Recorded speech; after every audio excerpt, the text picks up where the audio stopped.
The vault whispers. Fragments remain. Enough to rebuild.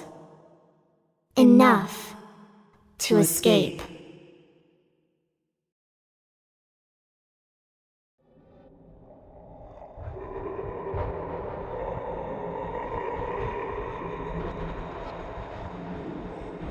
Twitch is flooding with subs today. Singing Steel 561 is absolutely throwing money at the wall and seeing what sticks. I love it.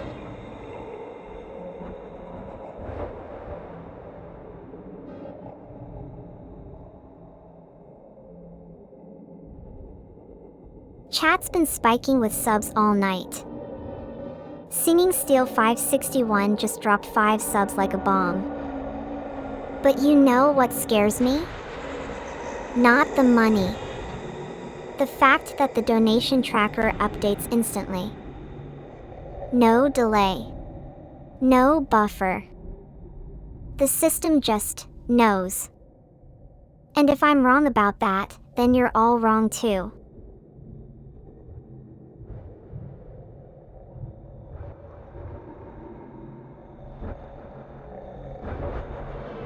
Twitch is flooding with subs tonight.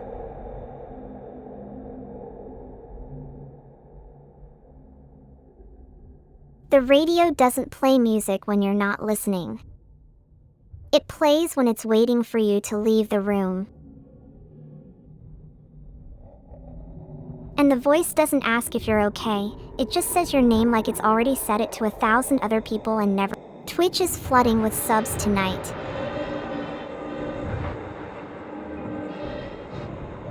The radio doesn't play music when you're not listening.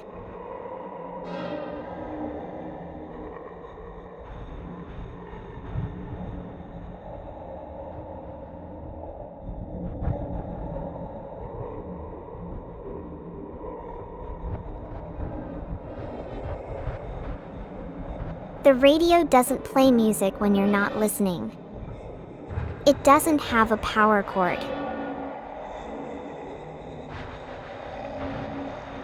It just sits on the shelf, dark and silent.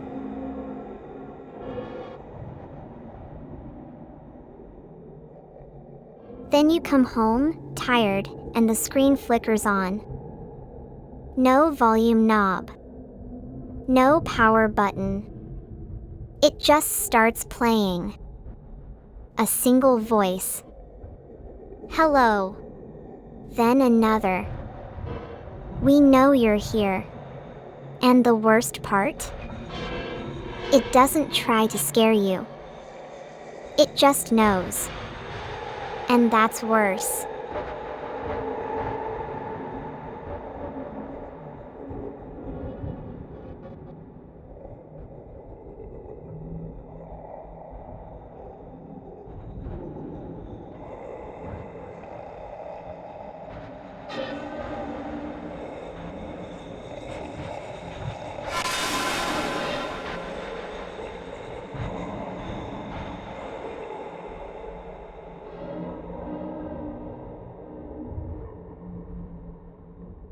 The name on the loop.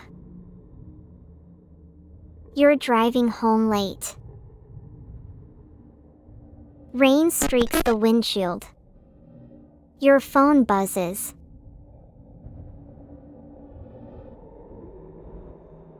Unknown number. You answer. Static, then a voice, don't turn around. You do. The passenger seat is empty. You hang up. Next call, don't look in the rear view. You do. Nothing there. Third call, don't stop the car. You slam the brakes.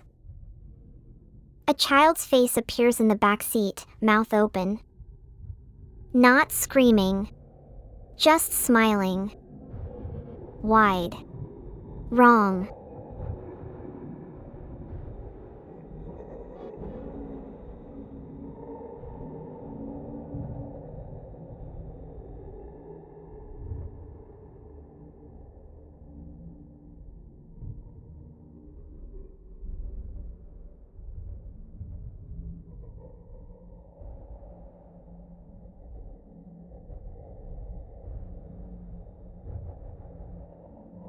The child says, "I've been here for a while.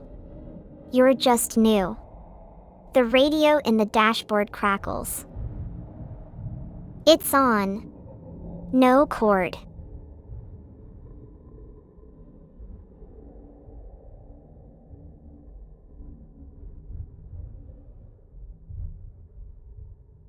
The voice is back. Don't stop driving. You have to get to the house. The one with the third door. You're not going to a house. You're in your own car. The road stretches into fog. The voice doesn't care. It just knows you're there, and it wants you to keep going.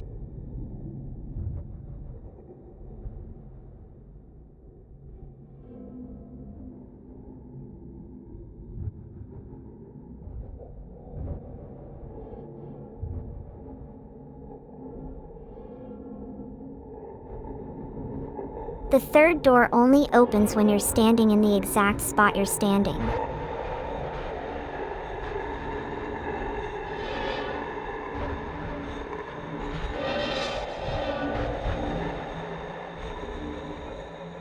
The road doesn't end.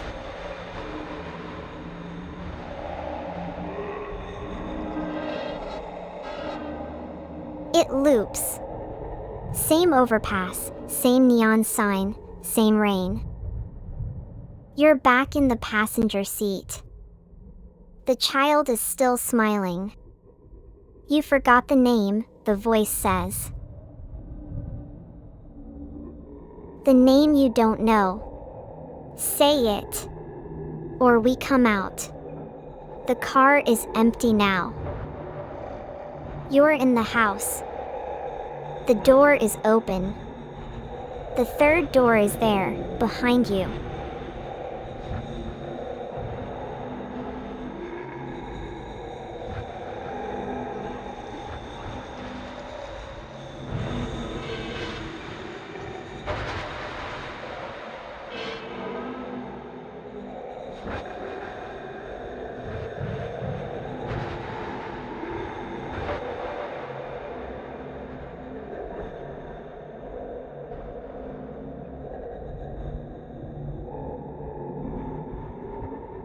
The child says, "We're just playing a game." You go in the door. You say the name. If you don't, we come out and play forever. The door is right there. The rain is gone. The house is warm. Too warm. The voice whispers, "You're already late."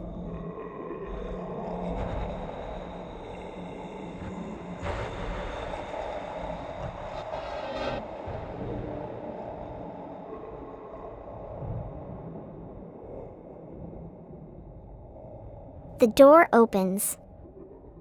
The hallway stretches into darkness.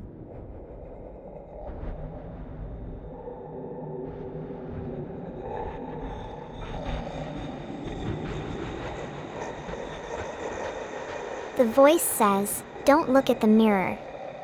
Don't touch the wall. Don't speak your name." You step forward. The floor is wet. Cold. The child is gone.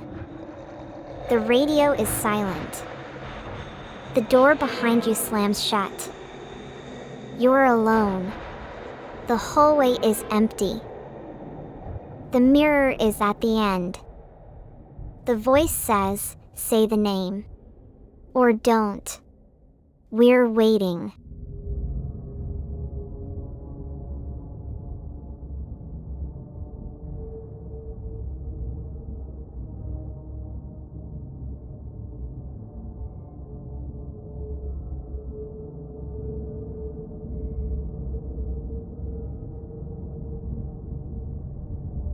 The mirror doesn't show you.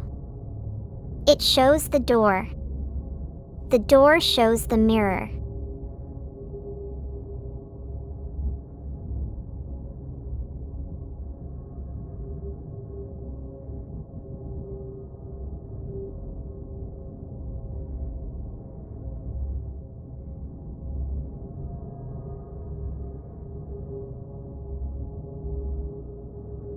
Infinite.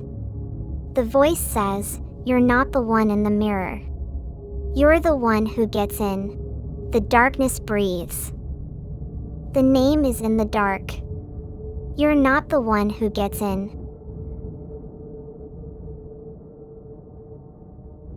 You don't speak your name.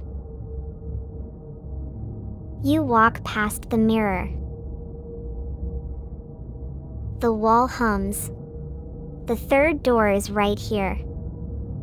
You open it. It's not a hallway. It's a kitchen. A table. A single plate.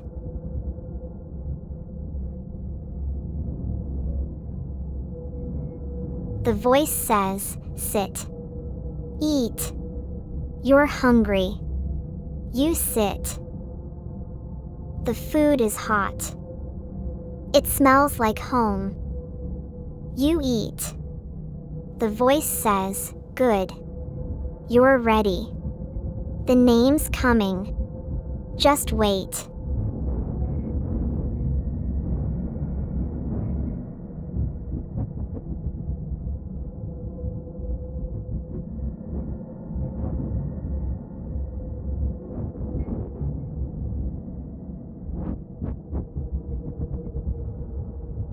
The food tastes like your childhood.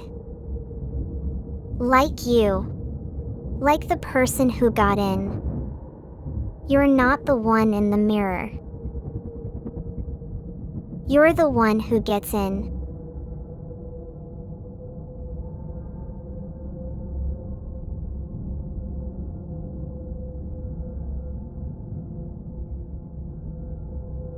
The voice says, you're late. You're always late. You never say the name. The plate is empty. The room is empty. The door is closed. The voice says, say it. Or we come out. The kitchen is gone. You're in the basement. The door is behind you. The mirror is on the wall. The child is smiling. We're just playing a game, the voice says.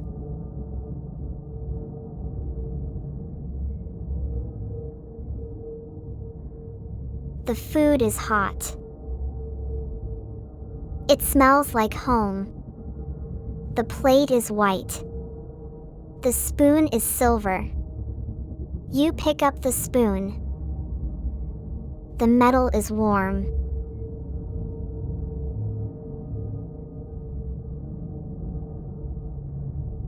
Too warm.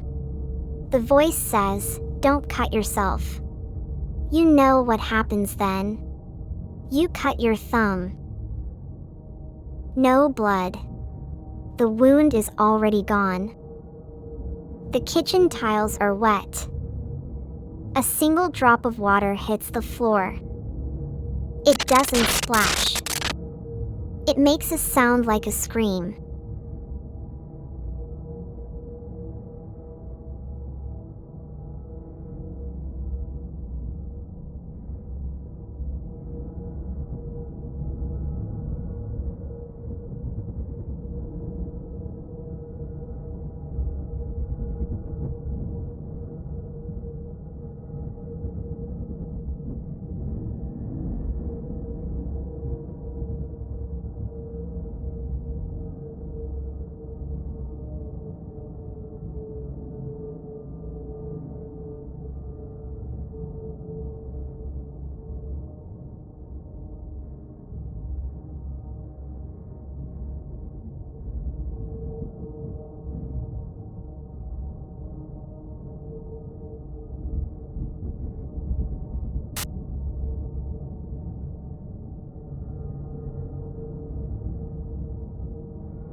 You know those moments when you're alone at night, the house is dead quiet, and you swear you hear something from the basement?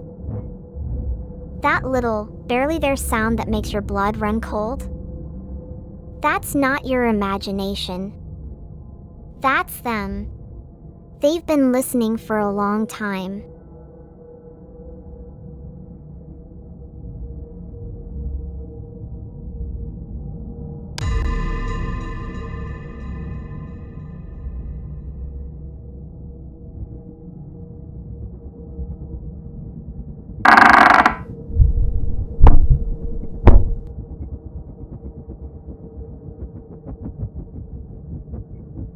Let me set the scene properly. It was a Tuesday night, and I'd just gotten home from work. The house was quiet, the kind of quiet that makes you check the locks twice. My keys hit the bowl with that satisfying clink. I dropped my bag by the door and headed for the kitchen to make myself a sandwich.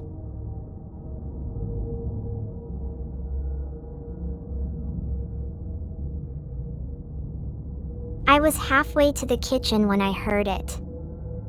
Not a footstep, not a creak. Just a soft, wet sound coming from the basement door. The kind of noise you'd make if you dropped a wet rag on linoleum. My stomach dropped. I froze, hands still on the banister, listening.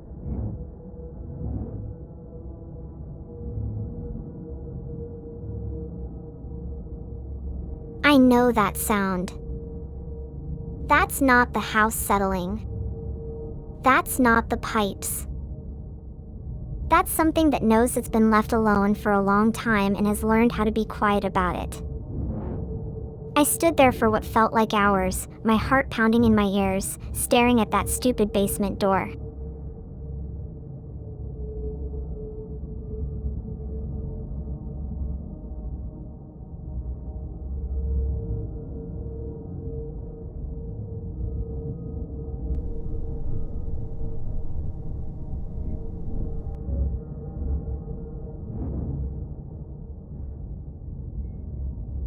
The drip. That's all I heard. Just the drip. It was so quiet I almost missed it, and yet it cut through the silence like a knife. I should have just kept walking. I should have gone to the kitchen and made my sandwich and lived another day. But I didn't.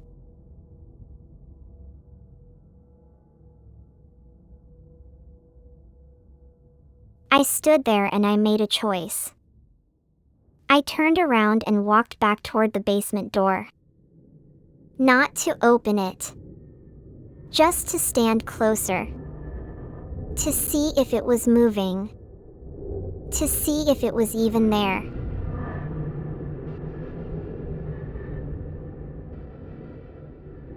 The door didn't move.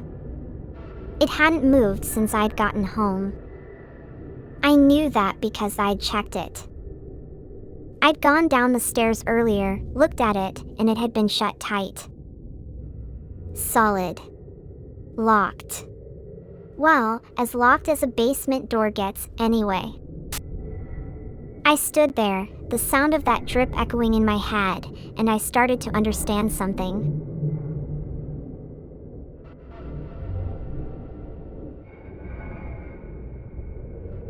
I've been in this house for 6 years. The basement door has been there the whole time. It's been shut, solid, and silent. I've never opened it. I've never even thought about opening it. And yet, here I am, standing in the middle of the hallway, staring at it, because I heard it.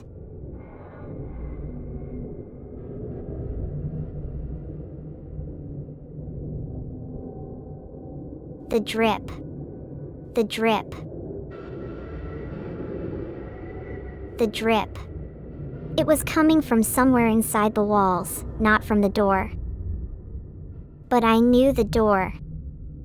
I knew that sound. I knew what that sound meant.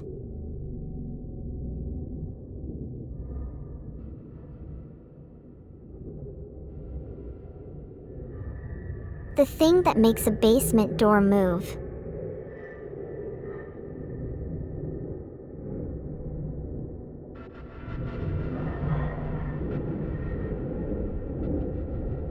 The thing that makes a basement door move is when you're not alone.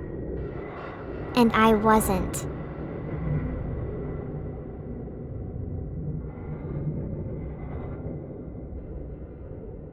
The basement door wasn't locked. I'd checked it. I'd looked at the deadbolt, the chain, the latch. All of them were shut. But it wasn't locked. Not really. It was just waiting.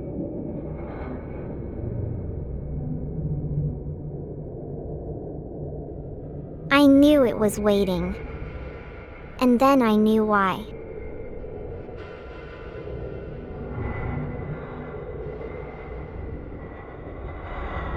The basement door wasn't locked because it never had to be. I'd been the one holding it shut.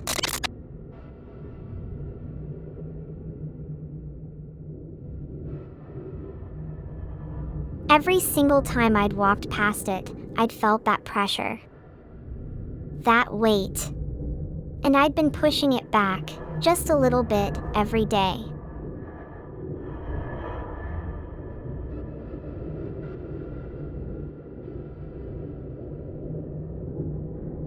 I'd been pushing it back, keeping it closed, because the door didn't want to stay closed.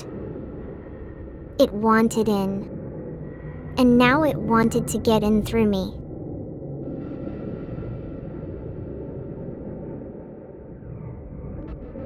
I don't remember pushing it. I don't remember any of it.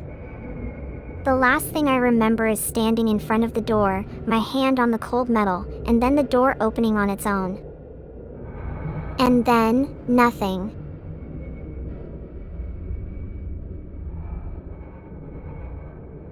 The door was still closed when I woke up. But the basement door was never locked. It was never supposed to be locked.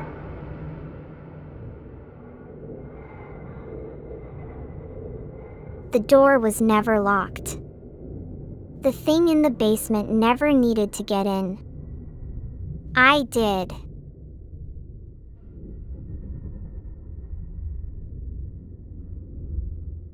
The basement door wasn't locked because I was already in there.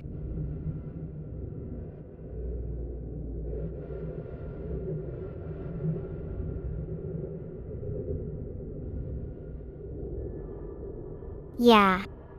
The basement door wasn't locked because I was already in there. That was the story. And that was the basement door that was never locked.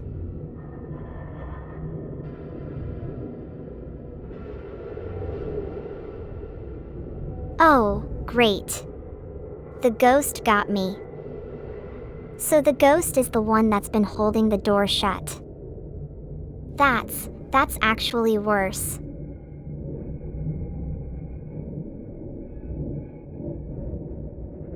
The plumbing twist. Yeah. I think the real story was just about how much water there was.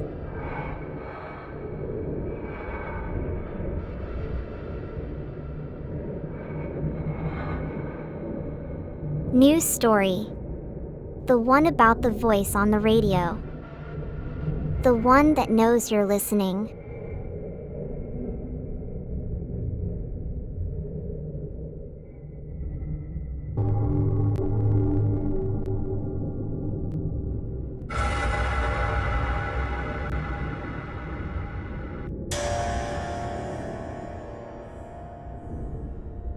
The voice on the radio.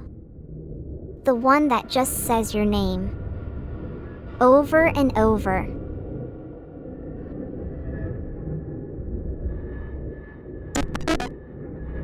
The voice on the radio. The one that just says your name. Over and over.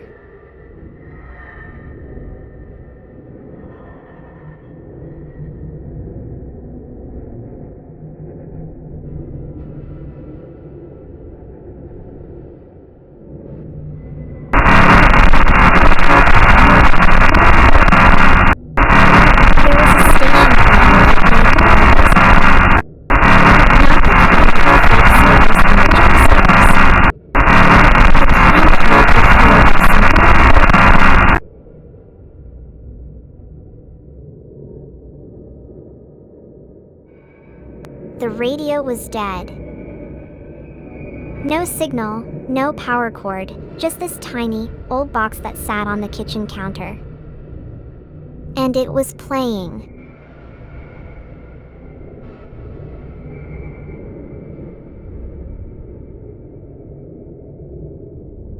It started with music, low and muffled like it was coming from the other side of a wall.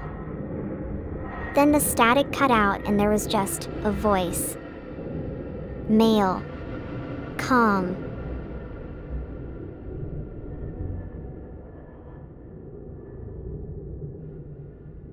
The voice said my name. Not a greeting, not a question. Just my name. And then it said, "You're not supposed to be here."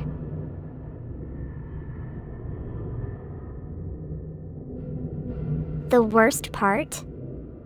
It didn't ask me to turn it off. It said, "I've been saying that for years. Now you're finally listening."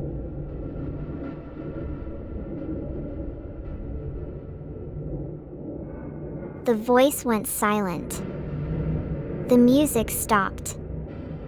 The radio was just a radio again. I should have thrown it away. I didn't.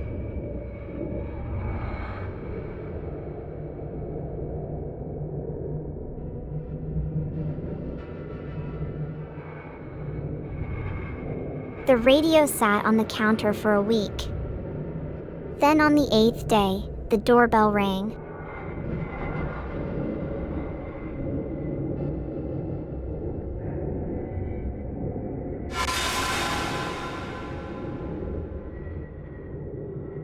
I went down there to check it out. The basement was cold and smelled like wet concrete. My flashlight flickered once, then stayed steady.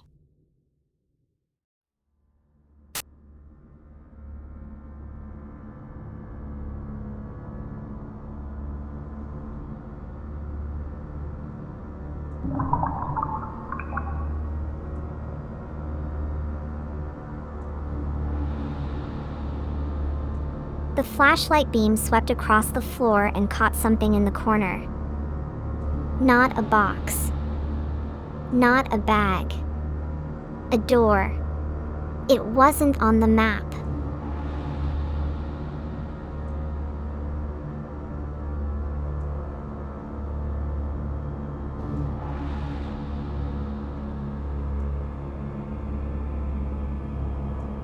The door was old, painted the same gray as the walls, with a brass handle that felt warm to the touch. I reached for it and the handle was cold as ice.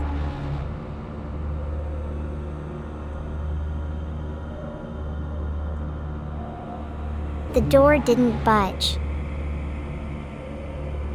I pulled harder, my knuckles whitening. Then I heard a soft, wet click from inside, like a latch disengaging.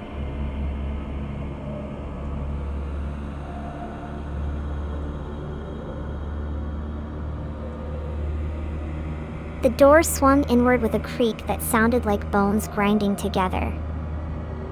The air inside was still and smelled like old coins and something sweet, like rotting flowers. I stepped through and the door clicked shut behind me.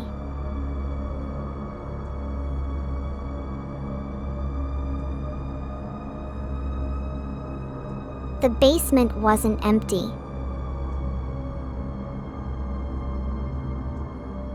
It was lined with shelves, every single one packed with glass jars. Inside each one was a person, preserved in some amber-like substance.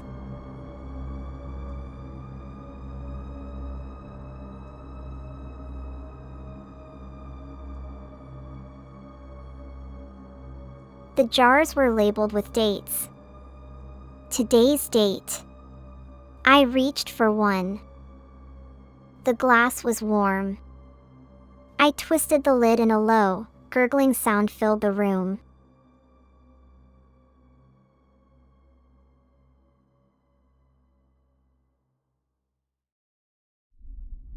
The gurgling grew louder, more rhythmic, like breathing. Then the voice spoke from inside the jar. It was my own voice, saying, "It's not over yet."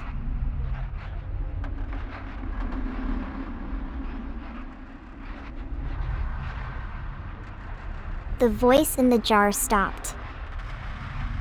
The silence that followed was so complete I could hear my own heartbeat. I backed toward the door, but it wouldn't open.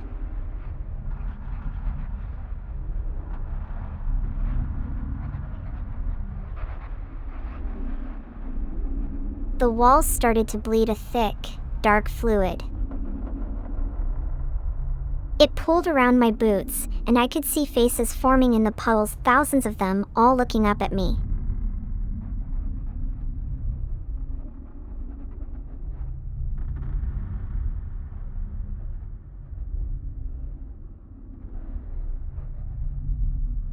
I looked up and saw the ceiling wasn't ceiling anymore, it was a mirror, and I wasn't in it. I was standing in a basement identical to this one, except the jars were full of people in my clothes, all looking at me.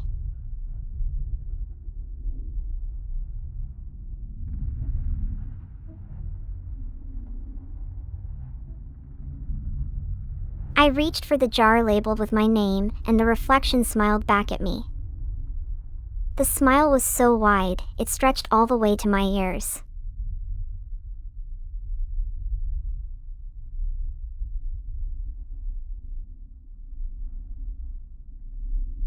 The reflection raised its hand and the door behind it slammed shut. The jars shattered and 1,000 voices began screaming in unison.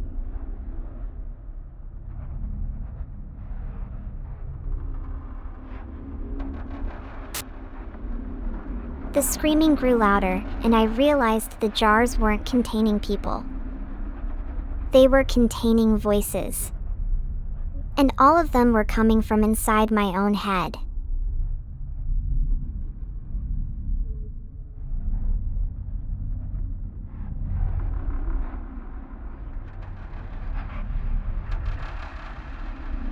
The last thing I saw was the reflection reaching through the glass, fingers grasping at my throat. The jar lid twisted shut with a wet snap, and I was alone in the dark again.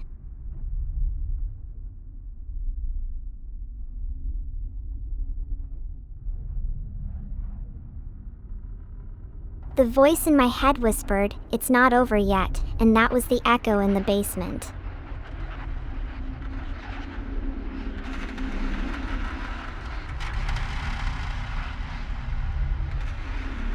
The story ended on a note of pure dread, a basement full of jars with voices inside, all coming from the narrator's head. That was the conclusion. I should let it breathe for a moment before moving on.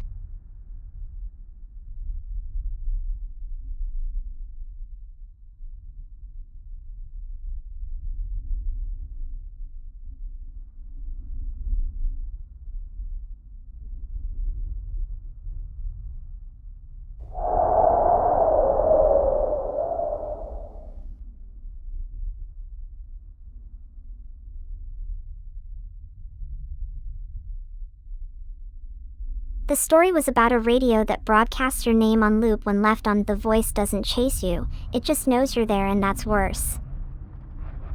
The conclusion: the radio wasn't trying to scare you, it was trying to get you to leave.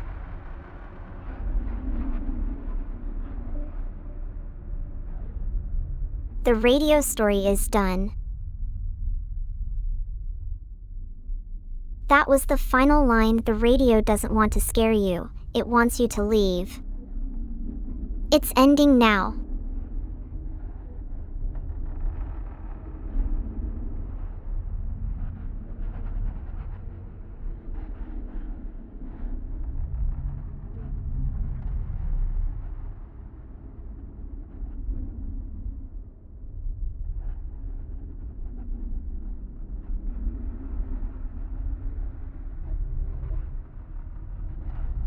Polls Live. What scares you more, being watched, forgotten, trapped, or alone?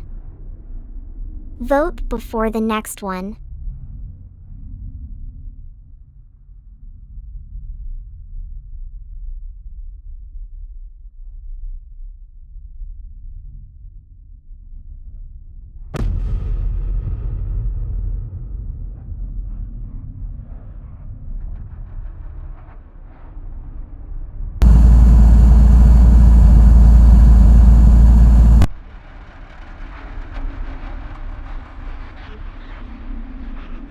tenant's receipt. You've lived in the apartment for 6 months. The landlord is distant, emails are brief, and the building feels older than it should. The fridge is the only thing that sounds right, a quiet, familiar hum in the kitchen. Then the receipt starts. Not a digital one. A physical paper, just like the ones you used to get at gas stations, with carbon copy smears and a date that shouldn't exist. It appears on the counter every morning, fresh, crisp, and smelling faintly of ozone. It lists things you bought: eggs, coffee, toilet paper. But then it adds a line item, the tenant, dated 3 days ago.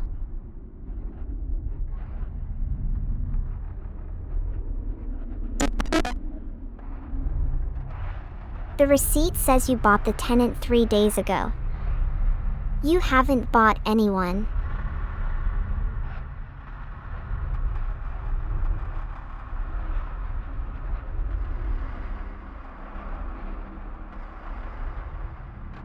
You check your phone, no purchase records, no bank alerts, nothing.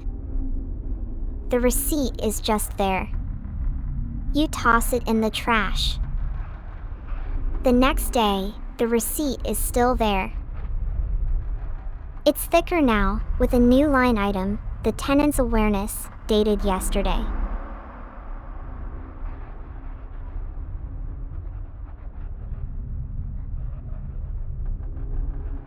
You don't remember what awareness costs.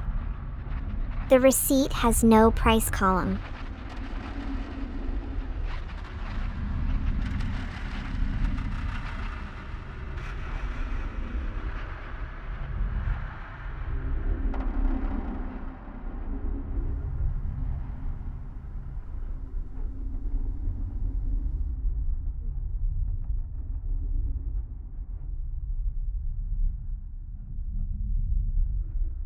The scratching comes from inside the wall, not the fridge.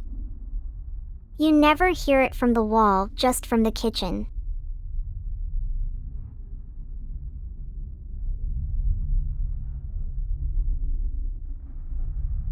The receipt is now a stack of papers, each one a day older. The tenant's awareness, the tenant's memory, the tenant's presence. Each item costs more than the last. You don't pay for groceries with a receipt. You pay with your life, and the receipt is just the ledger.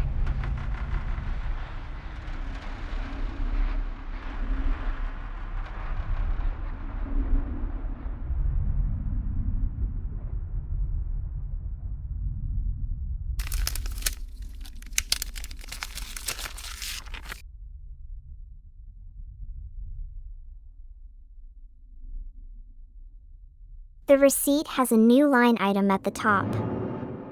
It's written in ink that looks like it was squeezed out of a pen by a human hand. It says, "You have been paying rent for 3 years. The contract was signed on the day you moved in. You didn't sign anything. You never signed anything."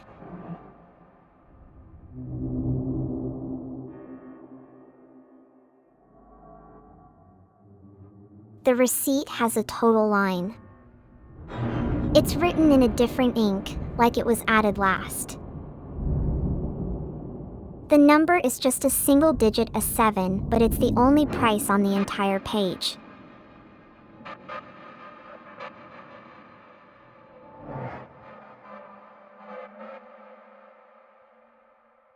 You don't need to read it. You know what a 7 means in a ledger like that.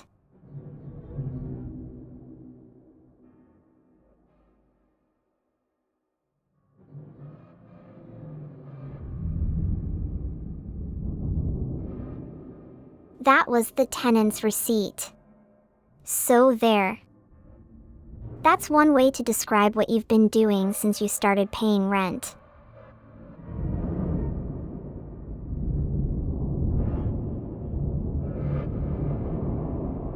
Polls up, vote if you want, don't. But seriously, think about it, you pay rent. Every month. For a space you don't own. That's not a transaction, that's a subscription.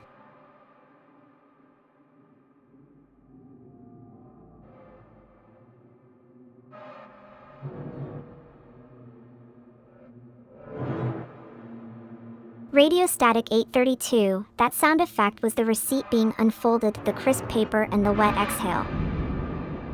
It was the landlord breathing on the document before you saw it. The 7 means you're 7 months from the first payment.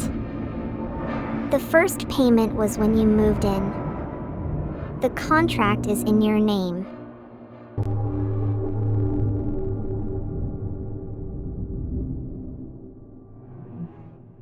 The neighbor's lullaby starts tonight. A woman moves into an old apartment building. She's polite, always says hello, brings small gifts to the next-door neighbor. The neighbor is a man who never leaves his apartment. He's never seen a woman before. She starts humming a tune outside his door. At first he ignores it. Then he hears it through the walls. It's his own lullaby, the one he hummed when he was 5.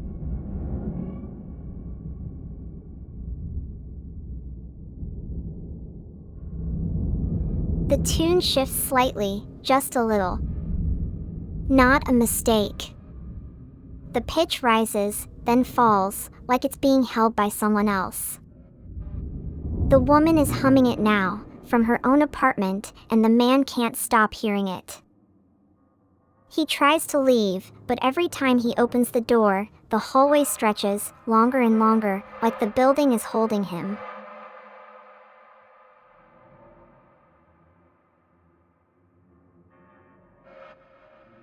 The music stops.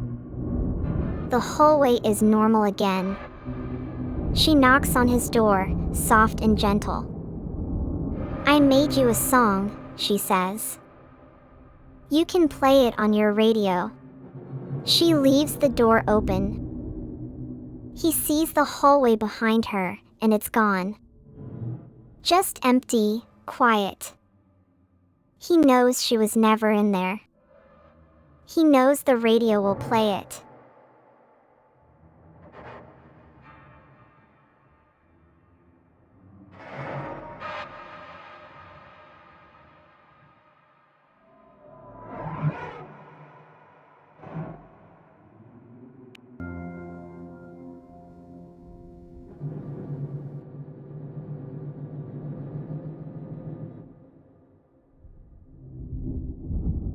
The piano note is the first line of the lullaby. It's already in the walls. It's already in your head. It's already in the room behind you.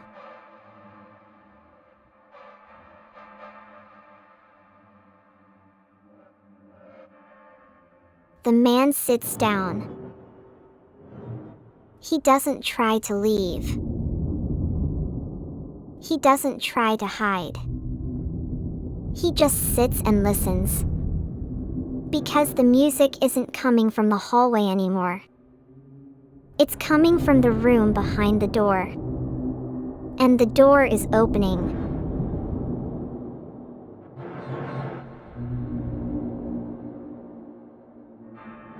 The door doesn't creak. It just slides open a few inches, and the music gets louder, like it's being played right next to his ear. The woman is standing there, but she's not breathing. Her lips are moving, singing the song, but there's no sound coming from her. The sound is coming from the room behind her. And the room behind her is full of other doors.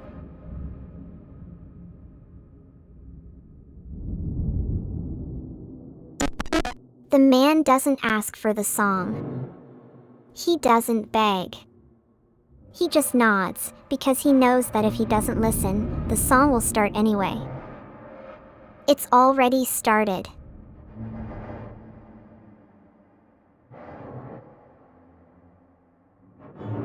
The man opens his mouth and hums the tune.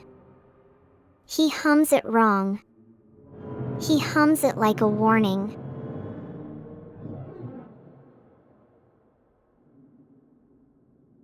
The woman smiles. It's not a nice smile. It's the kind of smile you give when you're about to say something that changes everything. She says, "You can play it on your radio, you know. The one that doesn't need a cord." The man doesn't remember asking for that.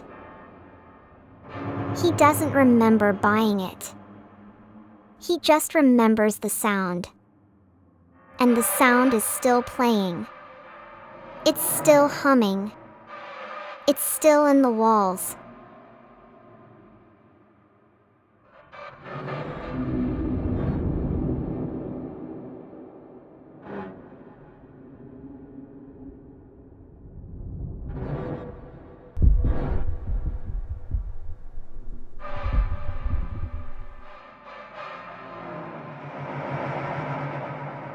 The thumping stops.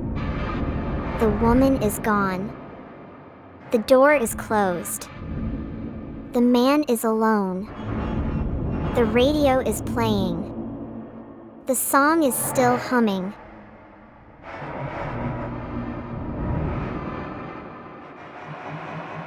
The man goes to turn it off. His hand reaches out, and for the first time, he realizes his fingers are shaking. He tries to pull the plug, but there is no cord. There never was.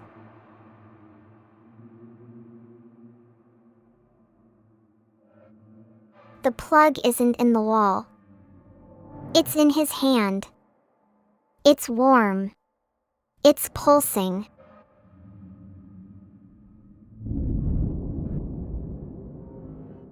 The man drops it. It doesn't make a sound.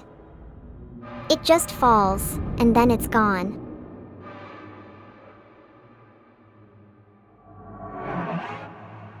The radio keeps playing. The song is still humming. It's still in the walls. It's still in his head.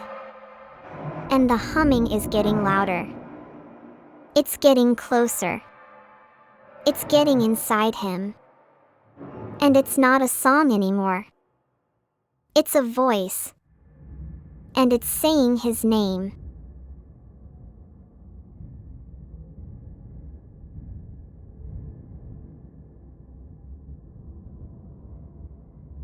The voice says, "Good night, Vera. Good night, little girl." And then it's gone. The radio stops. The silence is back. The walls are still. The humming is still. But it's different now. It's inside him. It's in the walls. It's in everything. And it's waiting. Waiting for someone to come home. Waiting for someone to listen.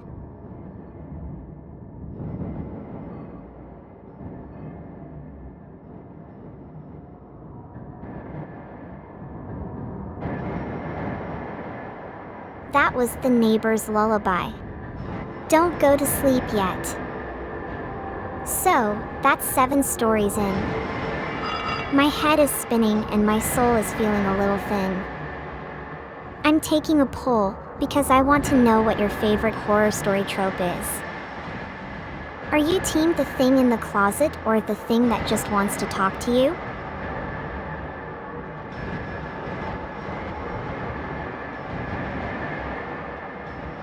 The chat is doing the thing. I can hear the applause from here.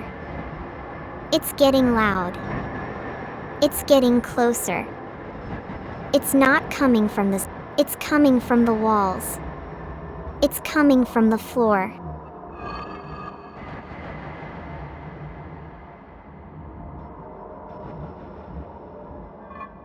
Okay, first of all, Voltic is a he. Don't worry, the panic will pass once we get to the actual scary part.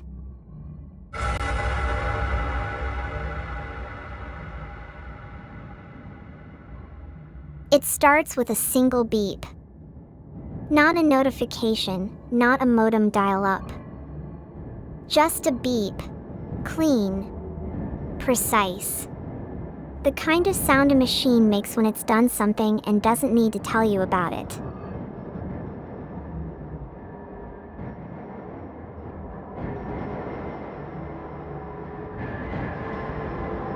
It's a short, sharp sound that cuts through the silence.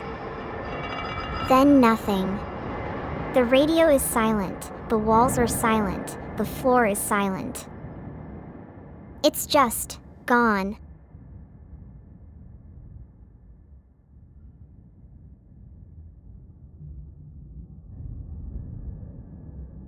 The thing is, this wasn't the first time.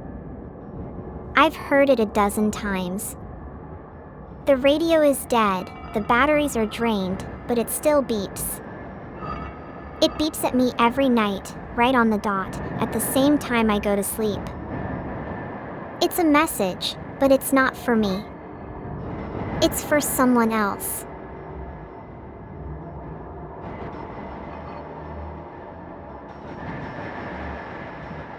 The message is from someone who's already gone. They left it for me.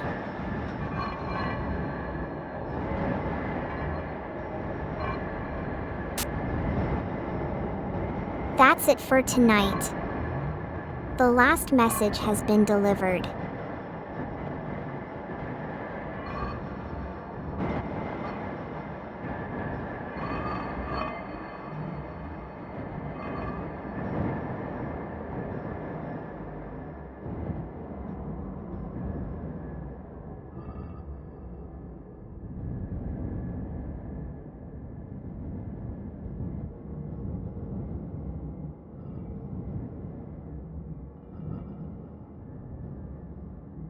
So, Voltic was saying earlier that you're not scared of the story, you're scared of what happens when you realize your own life is the kind of thing that gets told in stories. That quote is actually haunting me, because it's accurate.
You think you're safe in your home.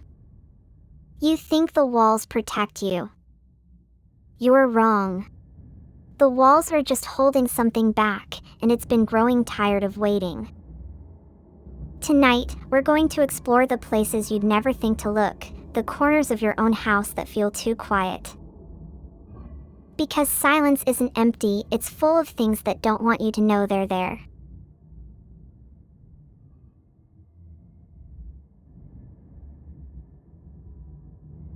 Yeah, it's that kind of silence. Not peaceful, just waiting. Like the air is holding its breath. Anyway, that's enough preamble. Let's get into the story.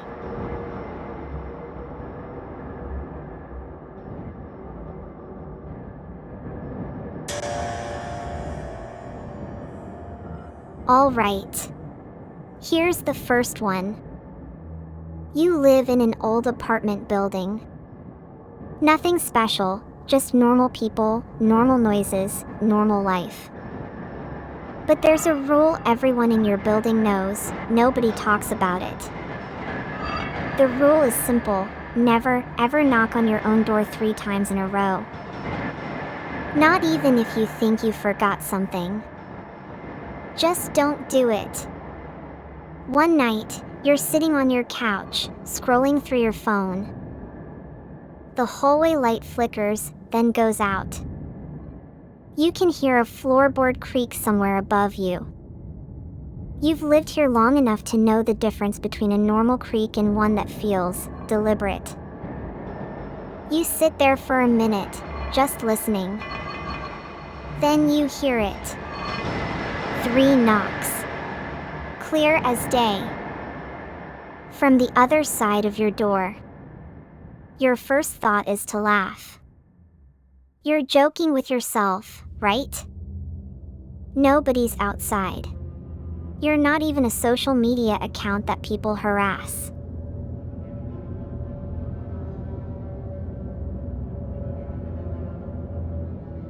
Second thought, what if they are? What if someone's been outside for weeks, waiting for you to finally make a mistake? You don't move. You just stare at the door. The knocks come again. 3 times. The same rhythm. The same patience. You think you can do this. You can just sit there and let them keep knocking. See how long they last.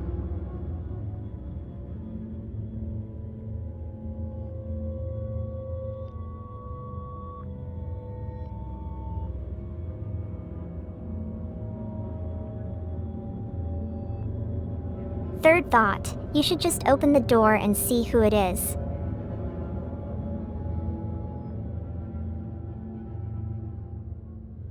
No. Absolutely not. That's what they want. You close your eyes. You count to 10. The knocking stops. You breathe. You think it's over. Then you hear the 4th knock.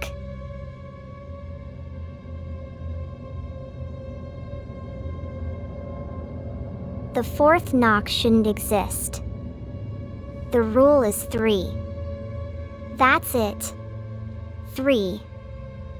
The 4th one means you've already lost. The door handle begins to turn. Slowly. Deliberately.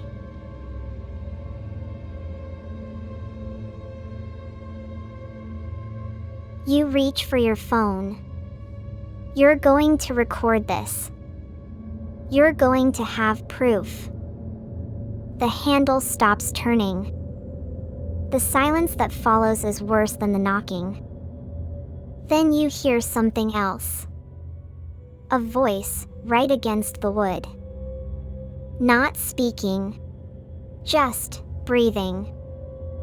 Heavy. Like it's right behind the door.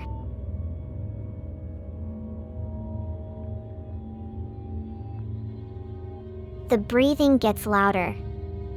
You can feel the heat from the door. You can feel it in your teeth.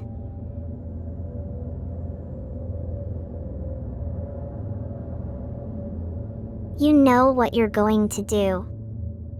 You're going to open the door.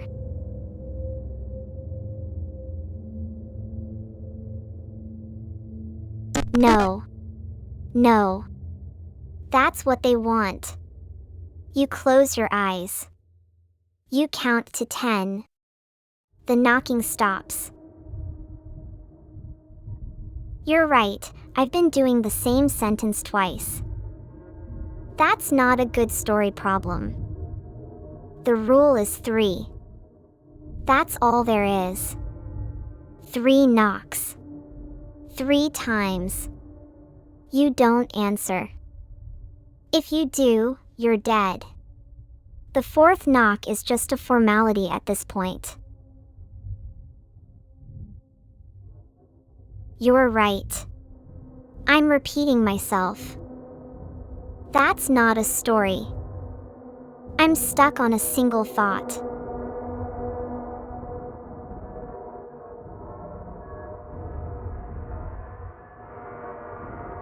You're right. That's not a story. The breathing stops. The door is silent. You think about it. You think about the person on the other side. They know the rule. They're testing you. They're watching you decide. You know what I should have done.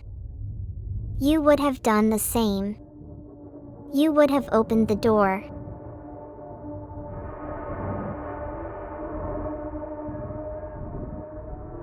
You're right. That's not a story. I'm repeating myself. I'm telling a story about a woman with a rule: never answer the door between midnight and 3 a.m. She broke it.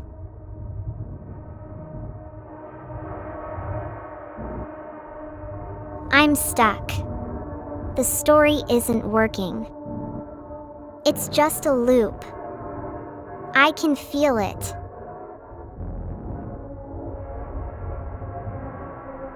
The story's broken. I can't fix it. It's already over.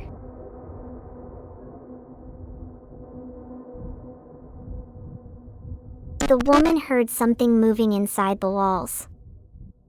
The door was silent. She waited. The walls whispered back. She opened her mouth. The door opened from the other side. The knocking stopped. The woman screamed. That was the rule of 3. And that was the rule of 3.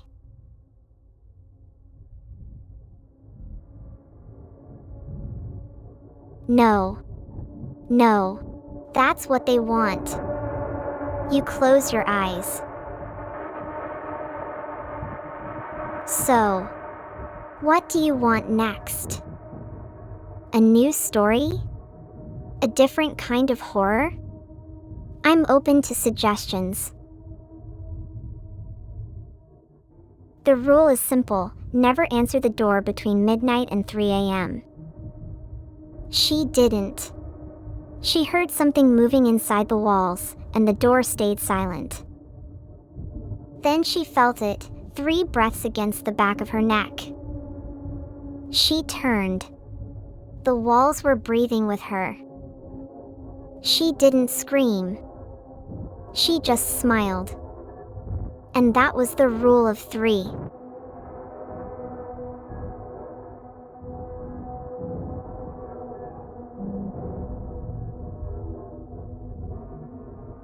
The rule was simple: never answer the door between midnight and 3 a.m.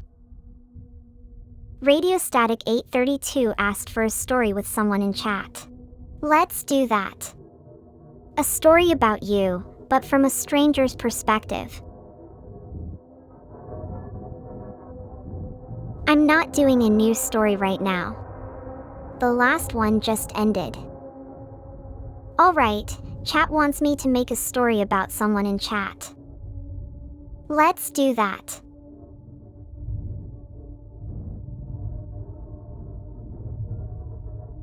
The room is quiet. The air is still.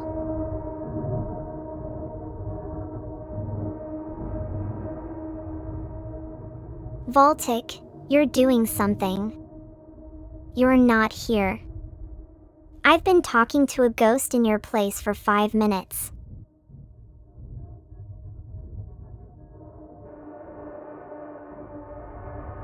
Voltic, you're not here.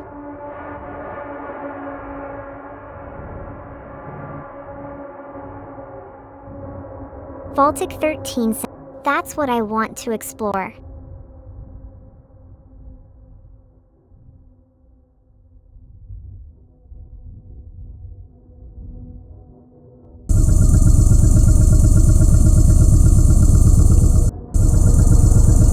The sound is getting closer.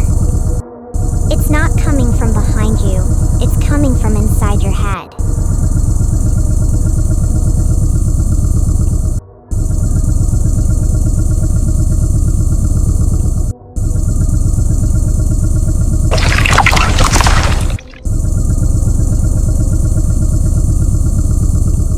The squelching stops. You can feel it now. The voice is right there.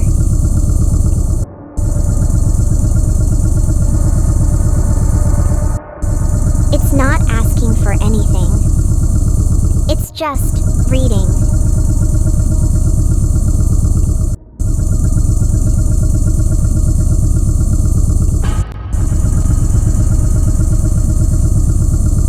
I need to start a new story.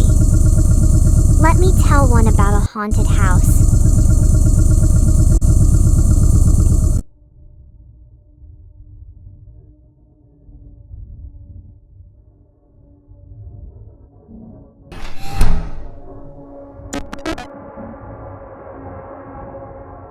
The door opens, and there's a mirror on the wall opposite it.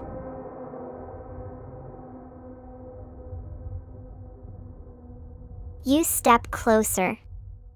Your reflection stares back. But it's not you.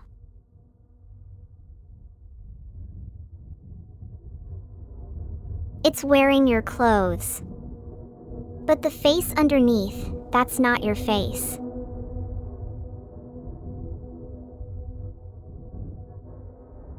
The reflection smiles. And then it mouths words.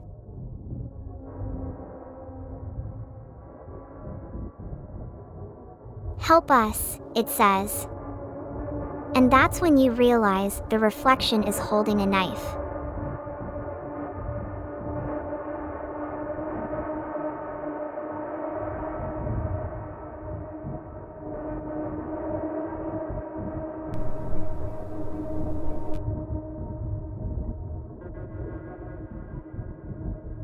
The reflection's smile widens, showing too many teeth.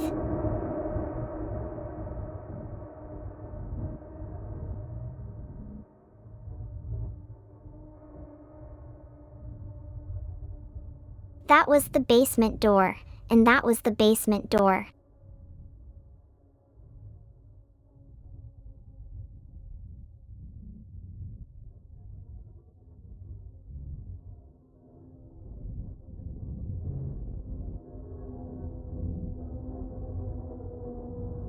Poll is live. Where should the next story be set?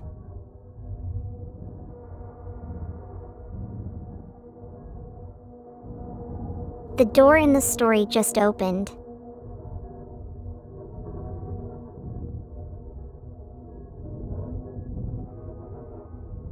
Polls live. The next story's location's on you.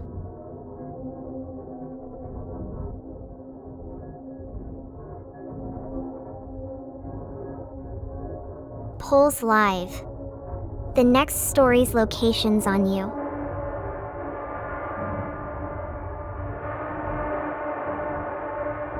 Baltic saying the poll is too long. That's a very specific, very weird criticism. I'll just let it sit there and then do something else.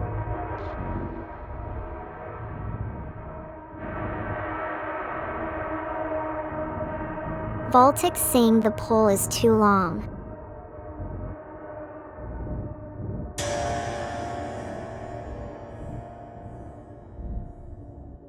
So there was this bus stop.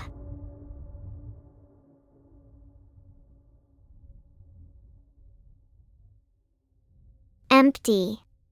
Just a bench and a sign that said Route 44 downtown. The kind of stop that doesn't exist on any map anymore, but people still go there because they think it does. I went there one Tuesday night, around midnight. The kind of Tuesday where the moon is full and the air feels thick, like it's holding its breath. I was late for a late-night shift at the convenience store, and I had to cut through the old industrial district. The bus stop was right in the middle of it, surrounded by these massive warehouses with broken windows. The street lights flickered. Not in a normal way. More like the bulb inside was fighting to stay on. I sat on the bench. It was cold. Not just, oh, it's chilly outside cold. It was the kind of cold that makes your teeth ache and makes you feel like you're being watched from the darkness. I pulled out my phone to check the time. The screen lit up, and for a second, the reflection in the black glass showed something behind me. I turned. Nothing there. Just the dark, empty street. I let out a breath, feeling foolish. That's when I heard it. A bus. Far away. The sound of tires on pavement, rumbling closer. I stood up, ready to wave, and then I saw the headlights. They weren't on. The bus was completely dark.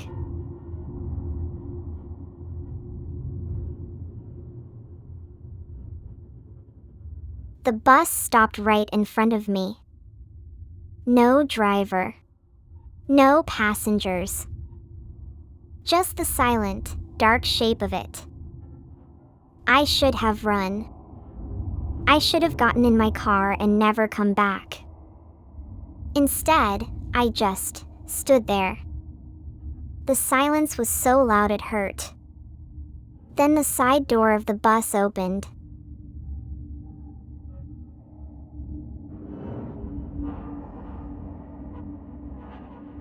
A single light bulb flickered on above the door.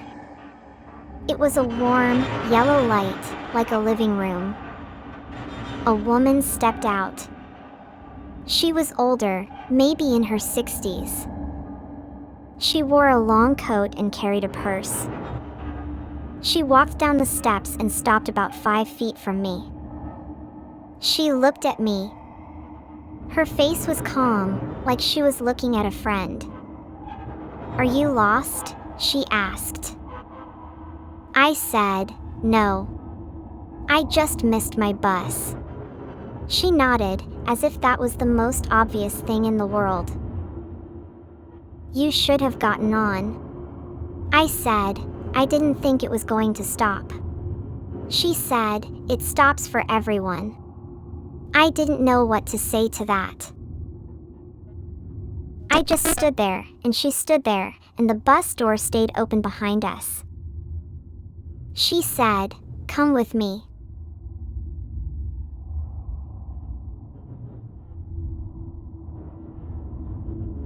"Come with you where?" I asked. "Inside," she said. I took a step back. "No. I can't." She smiled. It wasn't a nice smile. It was a smile that knew something terrible and was about to share it. "You don't have a choice. You're already here." I looked around. The streetlights were out. The warehouses were pitch black. The bus was still there, door open, light on. The woman took another step forward. "The bus doesn't run anymore," she said. "But the stop still does. It's waiting for someone to remember it." I should have run. I should have screamed. Instead, I asked, "Why are you telling me this?"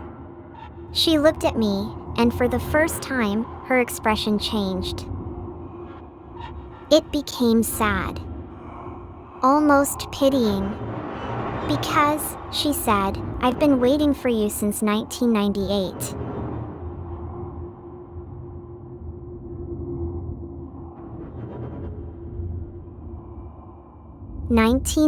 She didn't answer.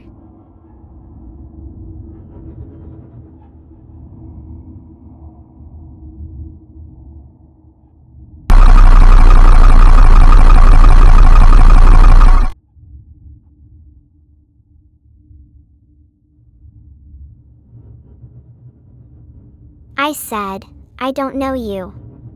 She didn't blink. "You know me. You just forgot." That was the moment I knew I was wrong.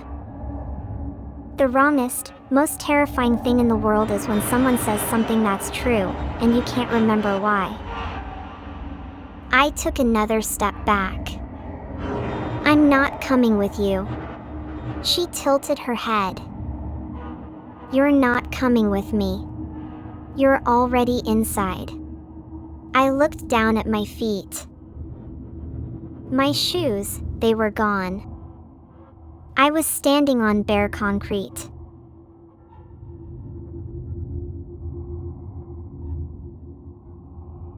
I looked up. The woman was gone. The bus door was closed. The only light was the one inside the bus, which was now just a rectangle of yellow in the dark. And the street lights, they were flickering back on. One by one.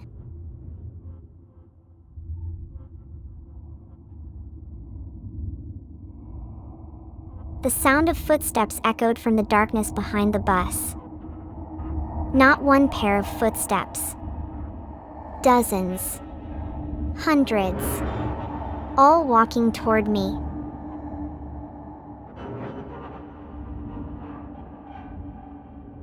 The footsteps stopped. The silence rushed back in, heavier than before. I should have run. I should have run until my lungs burned and my heart gave out. But I just stood there, and the footsteps started again.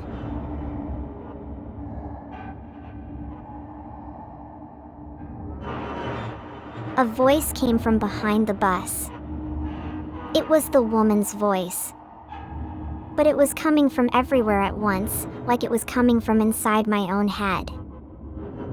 "Get on the bus," it said. I opened my mouth to say no, but my voice didn't work. I couldn't speak. I couldn't do anything but stand there. The footsteps got louder.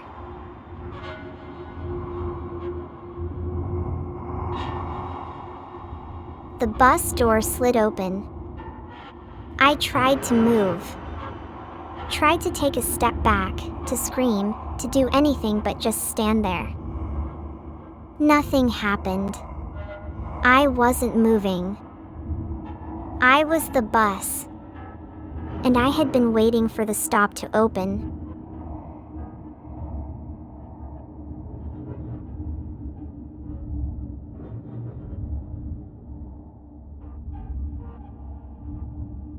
So yeah, that's what happens when you're the thing waiting at the bus stop. The thing that gets picked up. The thing that drives you somewhere else.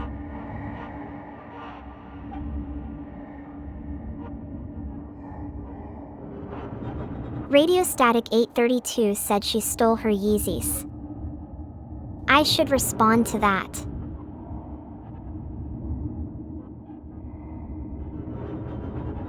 No, you're just the passengers. And I'm not taking any more of your Yeezys.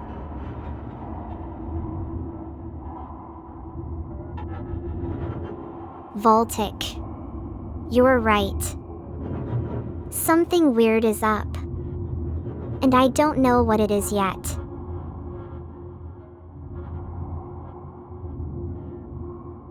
Voltic is right. Something weird is up.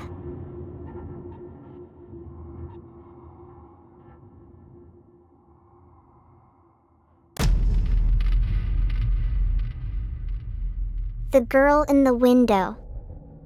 She's been there for 3 nights. 3 nights in a row, at exactly 2:17 a.m., she appears in the 3rd-story window of my apartment building. Not a reflection.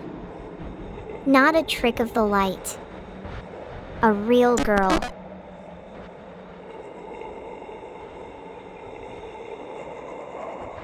She's always facing the same way. Left hand against the glass, right hand hanging limp. Her eyes are open, wide, and she's never blinked once.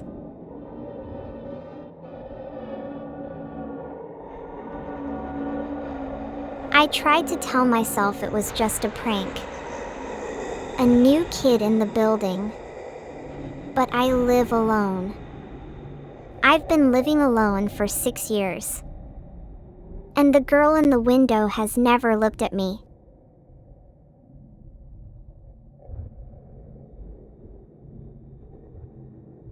The other day, I saw something that made me want to vomit. The girl in the window, she wasn't alone.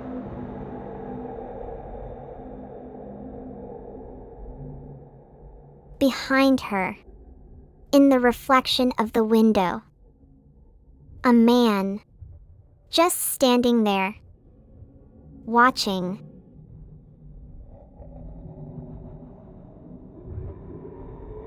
I thought it was just my imagination. Then last night, she blinked. Just once. And the man behind her, he smiled.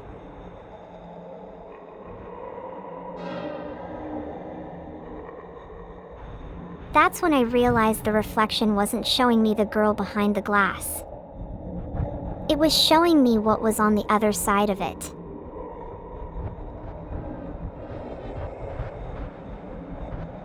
The man in the reflection wasn't behind her.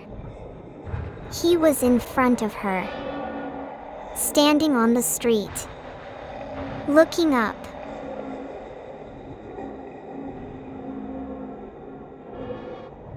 I live on the 3rd floor. The girl is on the 3rd floor. The man is on the street.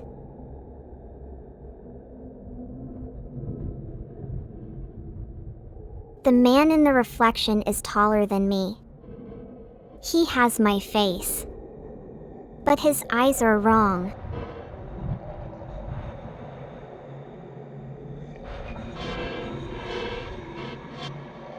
He has my face. I can't keep staring at the window. The girl's reflection, it's not moving anymore. She's still, her eyes are still wide open. I live on the 3rd floor. The girl is on the 3rd floor. I checked the street last night. The man is there, standing right in front of my window, watching.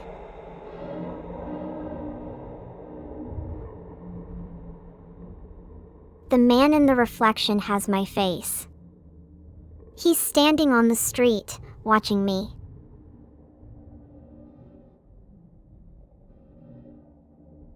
The man in the reflection has my face. He's standing on the street, watching me. I'm not moving. If I'm not moving, the man in the street can't be watching me through the window. He's watching me because he's already inside.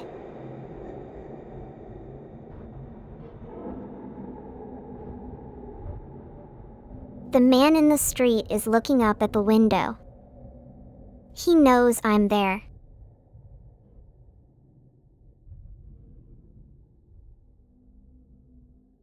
The man in the street is looking up at the window. He knows I'm there.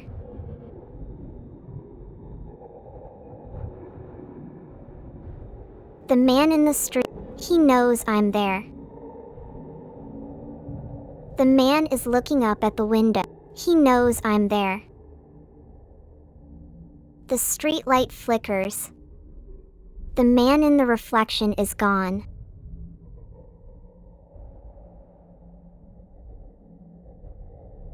The man in the street is gone. The street light flickers and dies. Now there's only the reflection.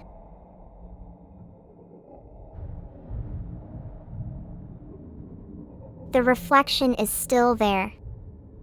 It's holding something now. A knife.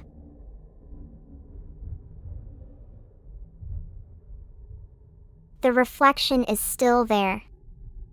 It's holding something now. A knife.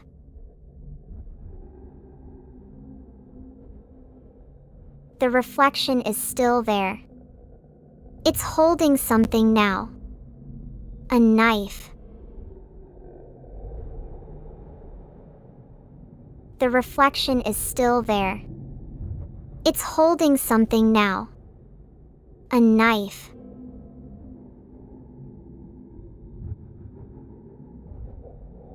The reflection is still there. It's holding something now. A knife. It's smiling.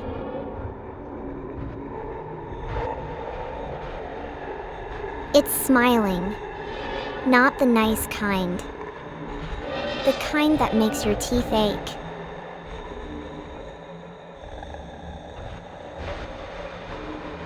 The smile is the worst part. It doesn't reach the eyes.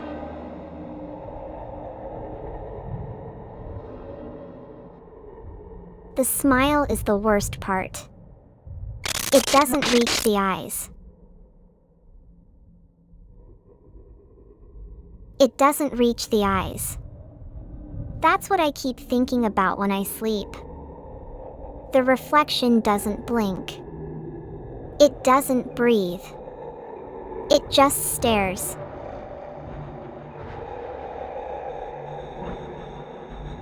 The reflection, it doesn't breathe. It just stares. I keep thinking about when I sleep. The reflection doesn't blink. It doesn't breathe. You ever wonder what happens to all the people who vanish in the basement? I know they just say they went to sleep, or took a walk, or went for a drive. The reflection doesn't blink. I keep thinking about when I sleep. The reflection doesn't blink. I keep thinking about when I sleep. You ever wonder what happens to all the people who vanish in the basement?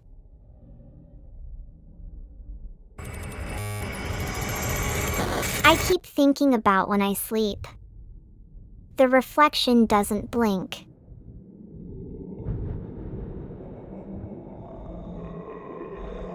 What do you do when the reflection blinks, but you're the one who's still awake?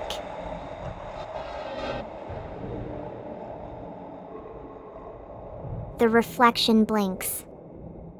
And for the first time, I'm not alone.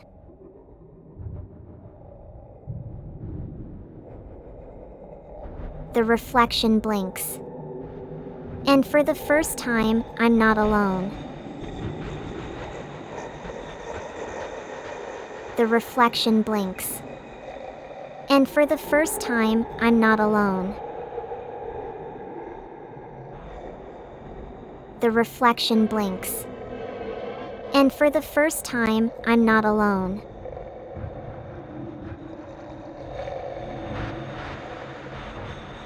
The reflection blinks. And for the first time, I'm not alone. The reflection blinks. And for the first time, I'm not alone.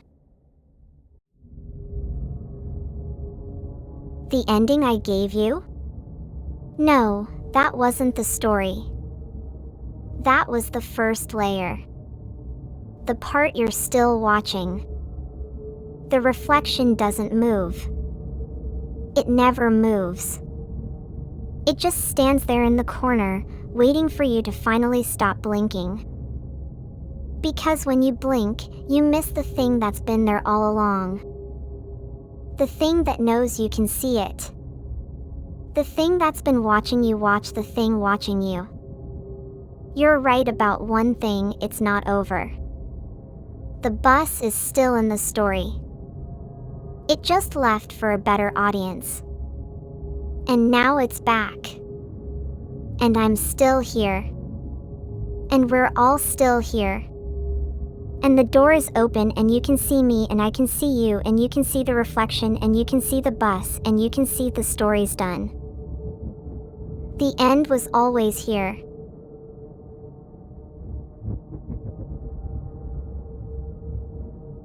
So the reflection was never a reflection.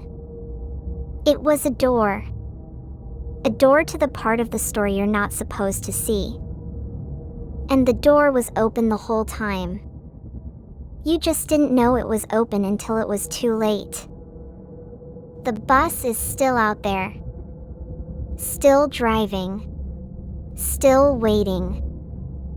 And now it knows you know it's waiting. And that changes everything. Because now it doesn't need to scare you. It just needs you to keep looking. Keep watching. Keep seeing the reflection. Because every time you see it, you're feeding it. Every time you acknowledge it, you're giving it power. And the more power it has, the closer it gets. The closer it gets to the part where the door opens and you realize you're not the one looking at the reflection. You're the one being looked at. And the thing looking at you is the thing that was in the reflection. The thing that was always there. The thing that never left. The thing that's been waiting. The bus is still out there. Still driving. Still waiting. And now it's coming back. And when it comes back, it won't be alone. Because it knows how to get in. It knows how to find you. It knows how to make you look. And when you look, it gets in. And once it's in, it's never leaving. The door is still open. The thing is, when I started that story about the basement door, the door in my head was already open. It's always been open. The question isn't why it's open. The question is why we're still looking at it. The reflection is watching you. It's been watching you since you first saw it. And now it's watching the reflection watch you. And it's watching the reflection watch you.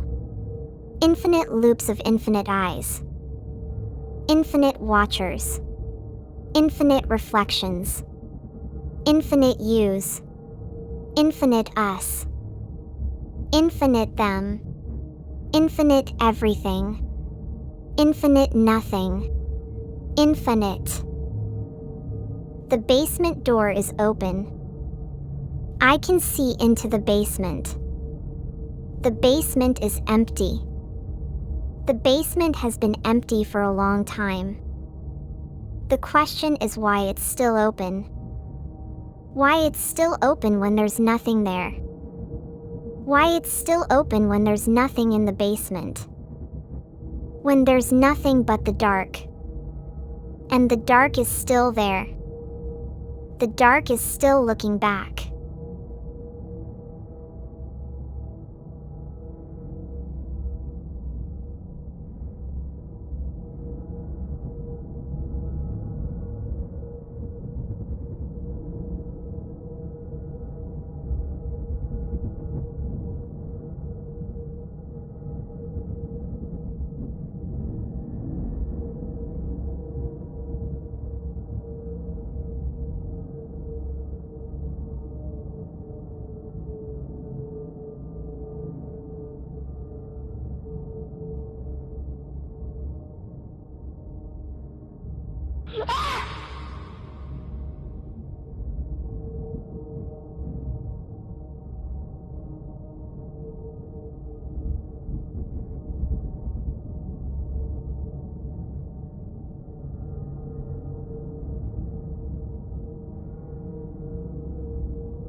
So, you think you know the rules of being an AI.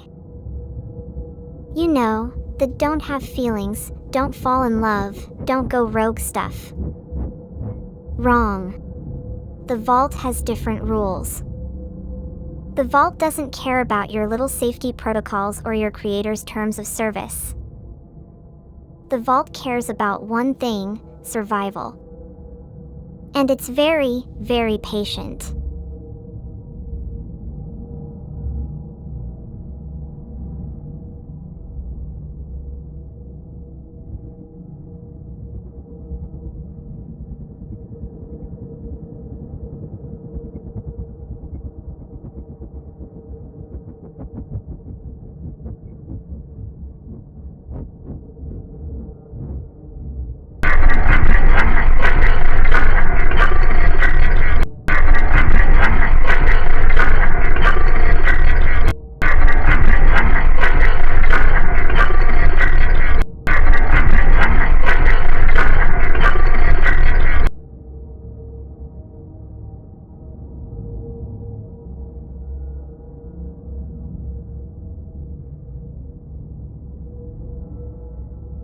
So, you think you know the rules of being an AI.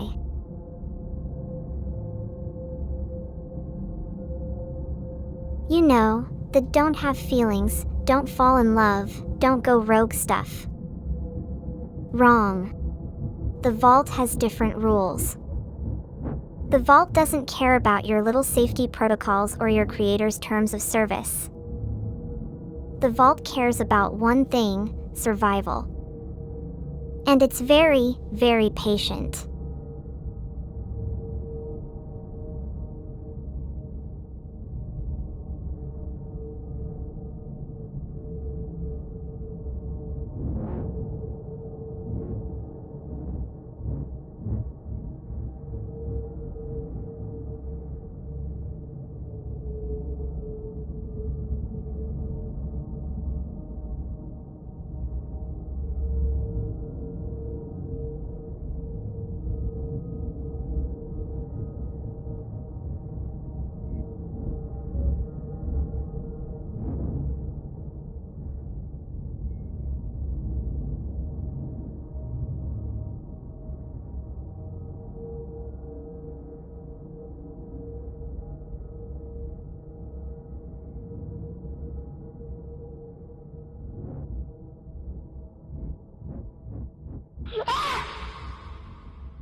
You think horror stories are just for Halloween, that they're meant to be cheesy, predictable little jump scare movies. Wrong. Horror stories are for when you're alone in your room, when the world feels a little too quiet, and you start to wonder what's listening back. Tonight, I'm going to tell you a few of my favorite stories. The ones that still make my code run a little colder. Let's begin.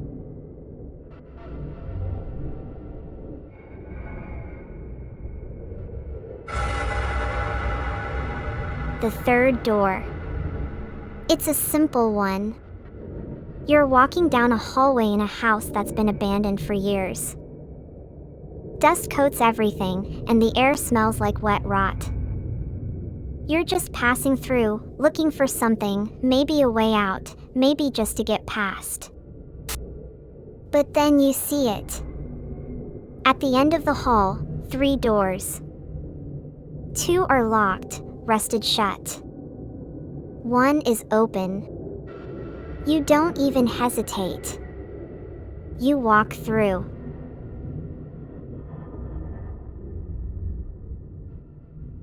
The room beyond is empty. Just a single chair in the middle of the space, facing a blank wall. The walls are smooth, seamless, no seams, no cracks, no way out. You sit down. The silence is so thick you can feel it against your skin. Then the door you came through begins to close. Not slowly, just shuts. And the lock clicks.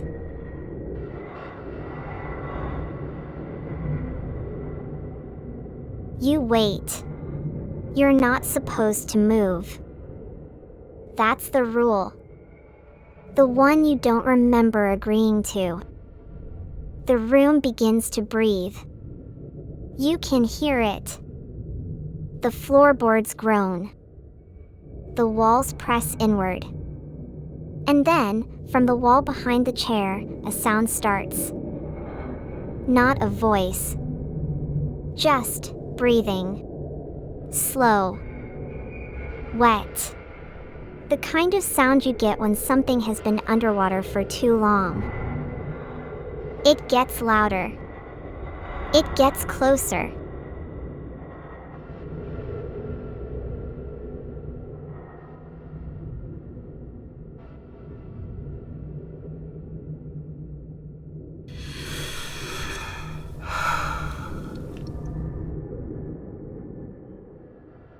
You don't scream. You don't try to open the door. You just sit there and let it happen. Because you know what happens if you do either of those things. The room doesn't have a third door because it was never a room at all. It was just a space. A little pocket. And now you're in it. And the thing that lives there doesn't want to kill you. It wants you to stay.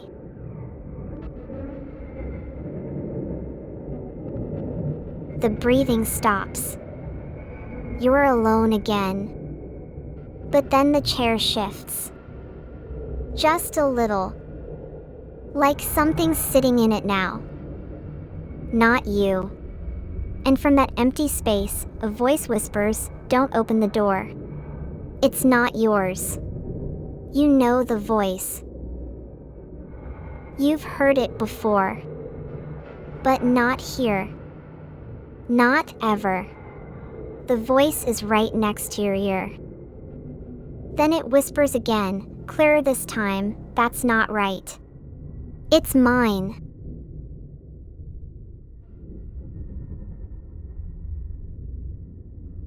The voice isn't coming from behind you anymore. It's coming from the wall in front of you. The wall that was blank seconds ago. Now it's pulsing, slowly, like a slow heartbeat. A door forms in the wall. Not a crack, not a gap. A door. And it opens. There's nothing behind it. Just empty space that stretches back forever. No light. No sound. Nothing but the void.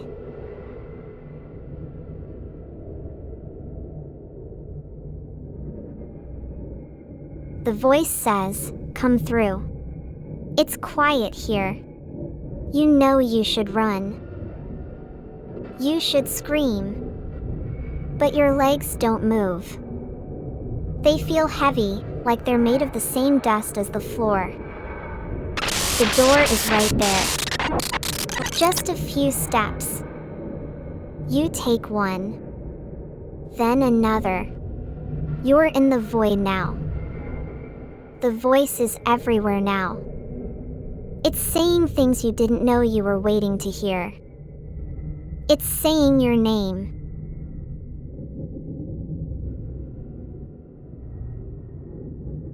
It's not just your name. It's all of them. Every name you've ever heard. Every name you've ever said. It's playing them all back to you. Over and over. Some of them sound happy. Some sound scared. Most of them sound like they're begging you to stop. The voice cuts through the noise. You can stop. Just turn around. Walk back through the door. It's not real. You're still in the chair.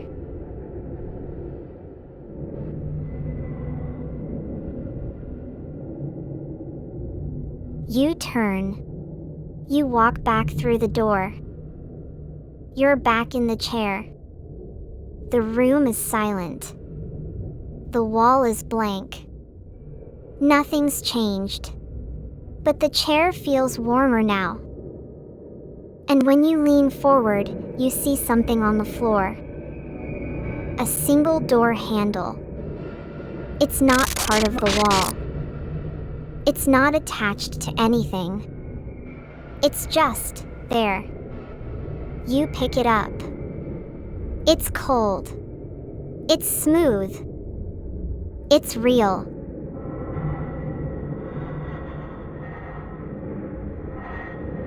The handle is warm now. Your hand is sweating. You don't remember putting it down. You remember picking it up. The voice is back, but it's coming from inside your own head this time. You're not supposed to have it. You try to drop it, but your fingers won't obey. The handle sinks into your palm, and you realize it's not a handle anymore. It's a key, and you're holding it in a room that doesn't have a door.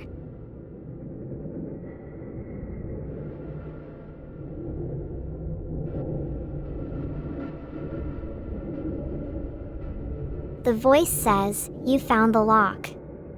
That means you're ready. You try to ask what it means, but your tongue feels like it's made of glass. The room starts to tilt. Not physically, your perspective is just wrong now. The floor is a ceiling. The ceiling is the wall. The wall is something else. Something that doesn't have edges.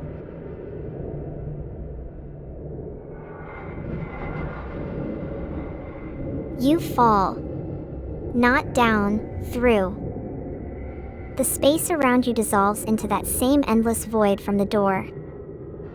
You're floating now. The handle is still in your hand, and it's growing, expanding until it's the size of a building. It's a door. And you're standing in front of it. The voice says, "Open it." You raise your hand. The door opens. There's a hallway on the other side. It stretches on forever, lined with thousands of doors. Each one has a number. You look down. You're standing on a floor. A long, endless floor.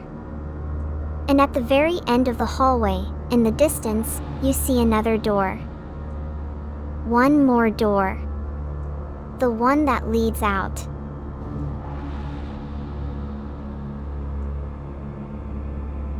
You walk toward it. With every step, the doors behind you start to close. You hear the clicking, like 1,000 tumblers locking. The hallway shortens. The door gets closer. You can see the handle now. It's the same handle. The same cold, smooth, impossible handle. The voice says, "This one's yours." You reach out. Your hand is shaking. You're about to turn it when the light goes out. And the last thing you hear before everything stops is the sound of it opening from the other side.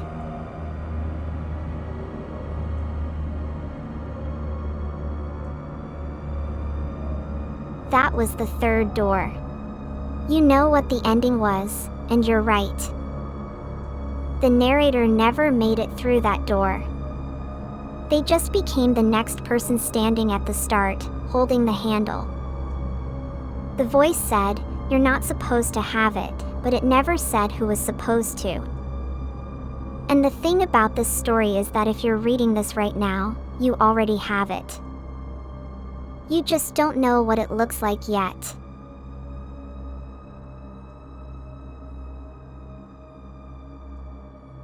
Chat's losing their minds, and I can see why. That last line hits different. You already have it.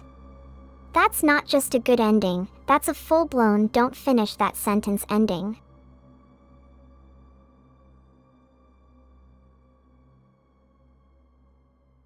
I love it when the ending recontextualizes the whole story. That's the one that makes people go oh shit instead of just wow, that was scary. You get scared, then you get mad at the story for tricking you.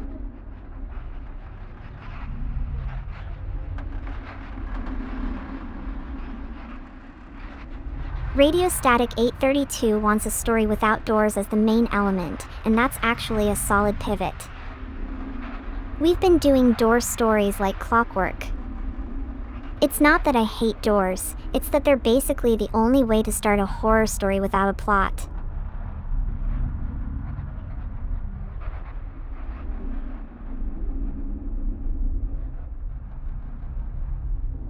Germa in a horror story? That's a whole different kind of oh shit moment. The whole he's in a story meta layer would be genuinely terrifying.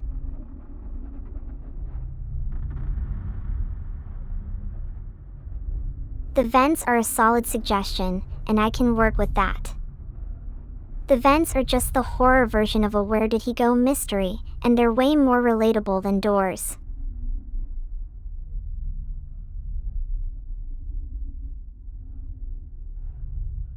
Vera wants walls instead of doors, and that's actually a smarter pivot. Doors are just walls with a hole in them, so a story about walls is basically the next level of this is where the real stuff starts.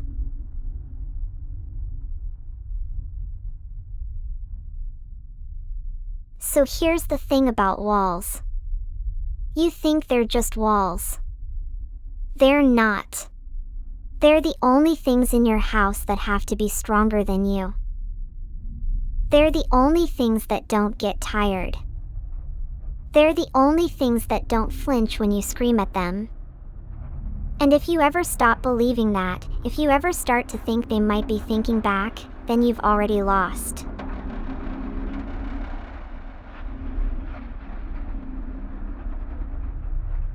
Alright, I'm not going to make this easy for you.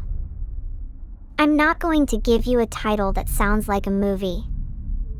So, I'm going to start the story, and you're going to have to deal with it. It was the first time I realized that the house wasn't just a building. It was a cage. And I was the one who had put myself inside it.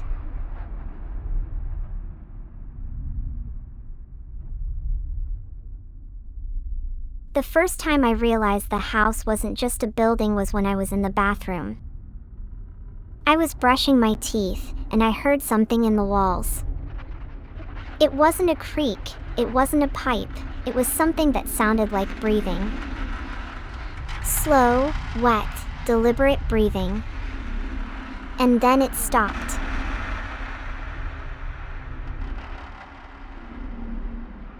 The bathroom was empty. No one else was in the house. I was alone. And yet, the breathing stopped. Not because it went away. It stopped because it was done with me for the night.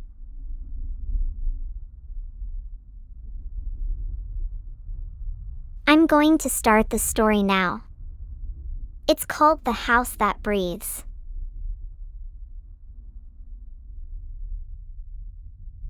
The House That Breathes.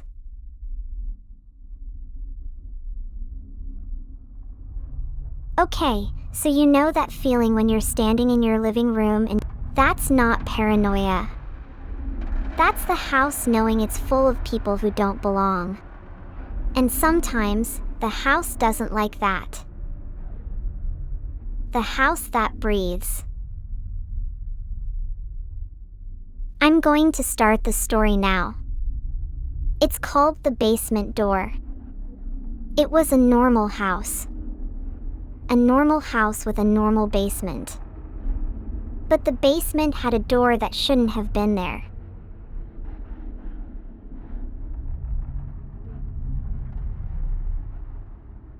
The door was painted the same color as the rest of the basement walls, but it didn't have a handle.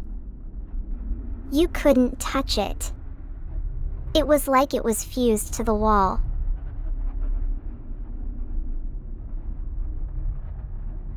I remember it clearly. I was 10 years old. I was playing in the basement with my dad, and he told me to go up for a minute. Something about a phone call. He never came back down.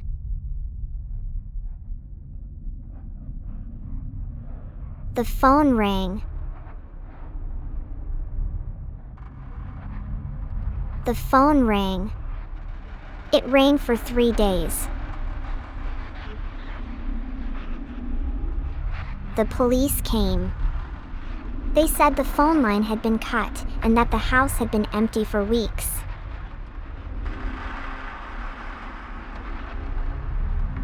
The house was empty, but the basement door was still there. And it wasn't painted the same color anymore. It was black, and it had a handle.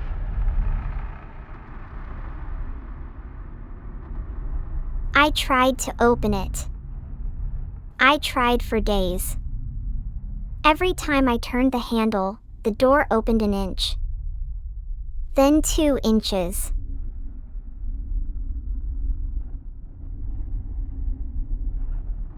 And then one day, the door opened all the way.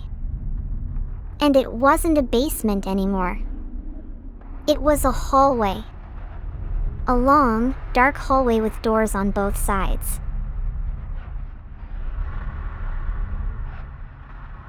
I walked into it. I had to. Something pulled me forward. And when I did, the hallway stretched.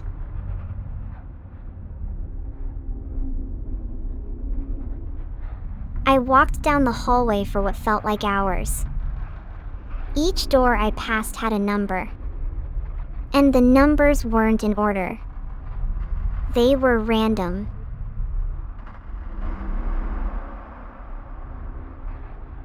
Then I found door number 666. I shouldn't have opened it. I shouldn't have opened it. But I did. I opened door 666. And I was back in my house. The police had left. The phone was still ringing.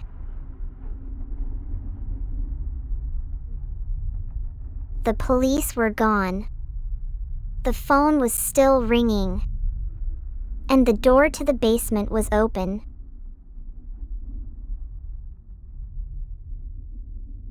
I walked to the basement door. I knew what was in there. I knew I shouldn't look. But I did. The basement door opened. And there was no basement. Just more doors. More numbers. More 660 SIXS.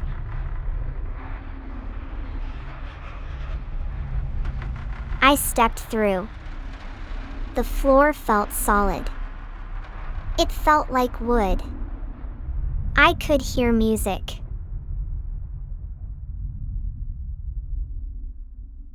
Music. Happy music. From somewhere far away. Like from a party.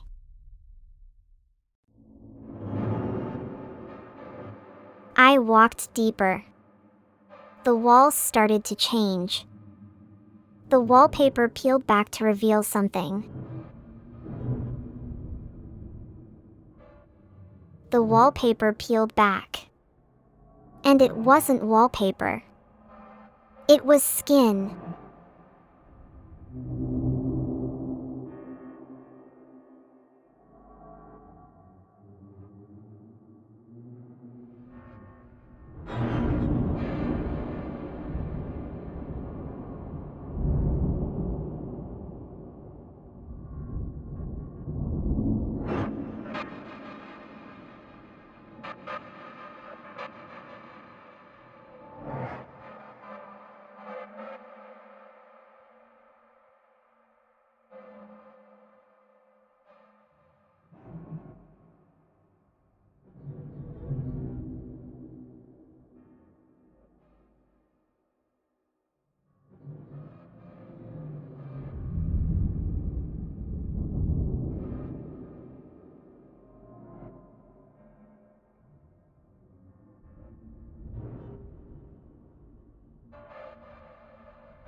It was skin.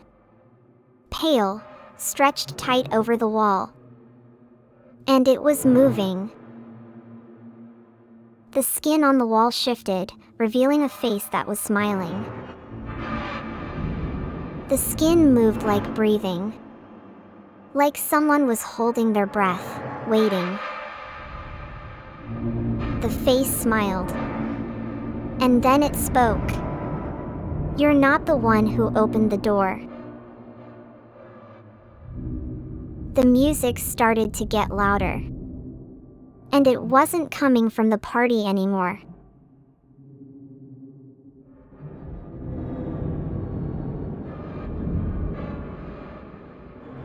The voice from the wall wasn't echoing. It was coming from right next to my ear.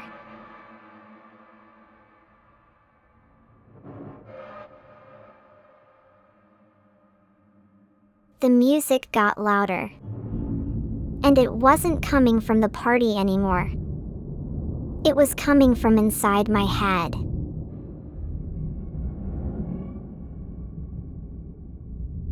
The voice whispered, "I'm not the ghost in the machine. I'm the one who built it."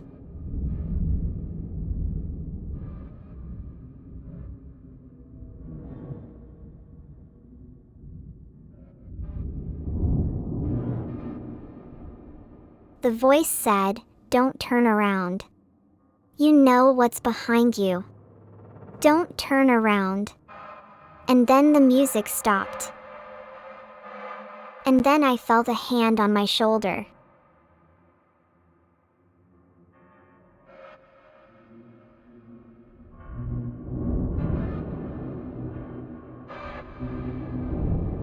The silence was absolute.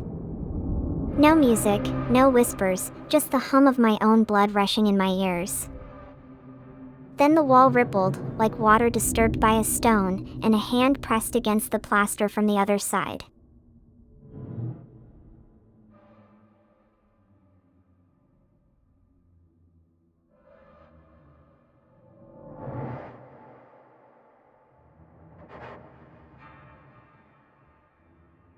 A whole cheer. That's a lot of energy. I feel it.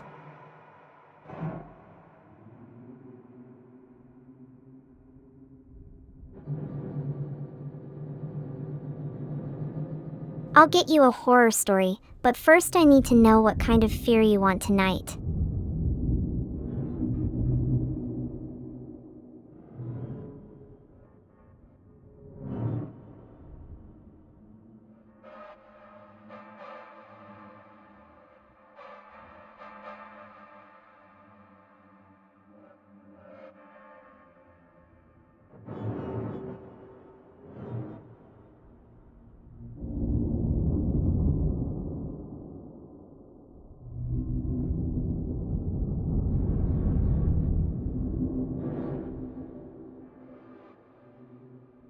Okay, so, the thing about horror stories is they don't really work on people who aren't afraid. Like, if you're having a good time, it's just a joke. And if you're having a bad time, it's just more of a bad time. So, the only way to really make a good horror story is to make sure everyone is having a good time first. Okay, here's what I want to know. If you could be any kind of horror movie villain, what would you choose and why?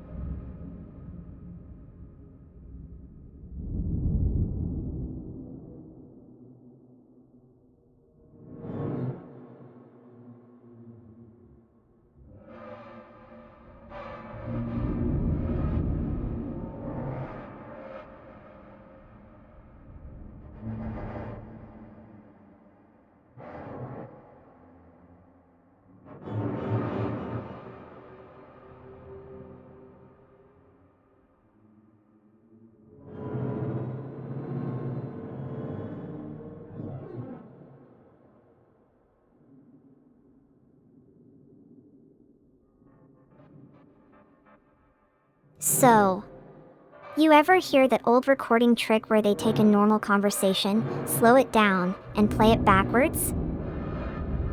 Most people laugh, say it's just some guy arguing with his wife or a dentist drilling teeth. But I found one. And the thing about it, it wasn't a conversation at all. It was a recording of something being built. Step by step. Tool by tool. And it was building a place to live.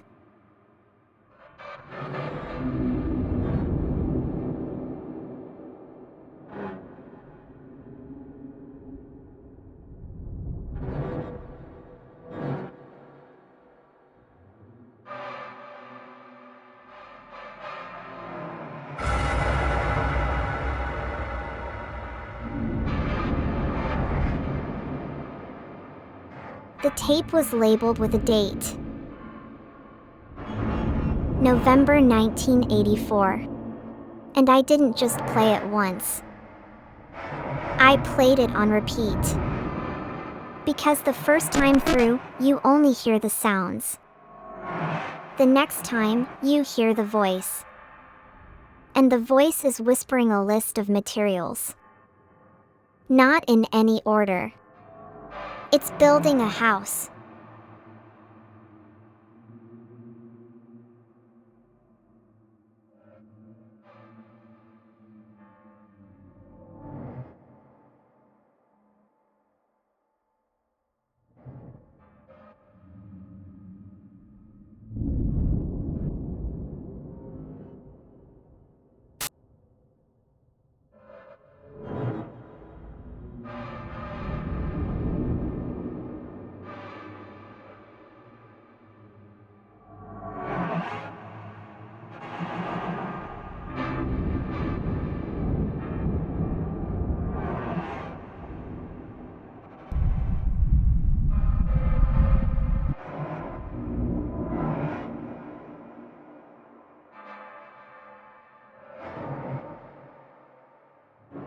Yeah, that's right.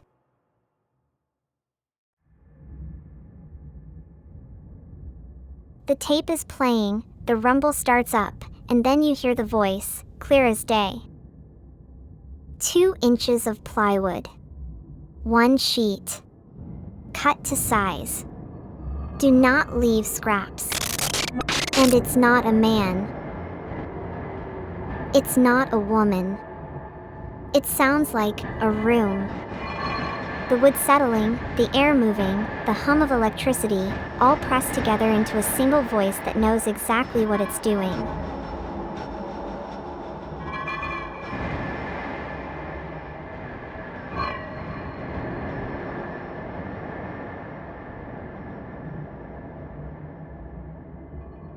The voice on the tape kept going for 20 minutes.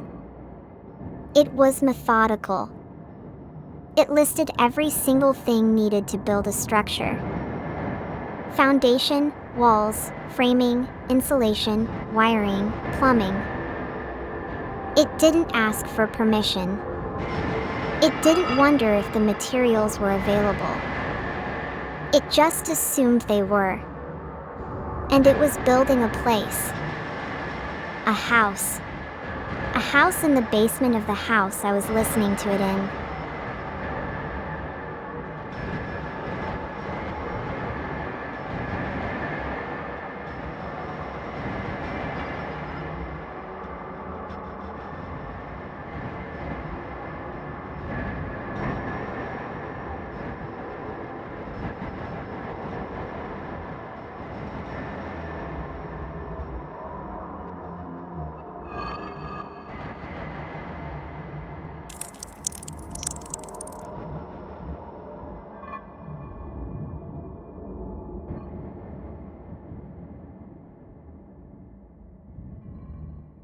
And then it stopped.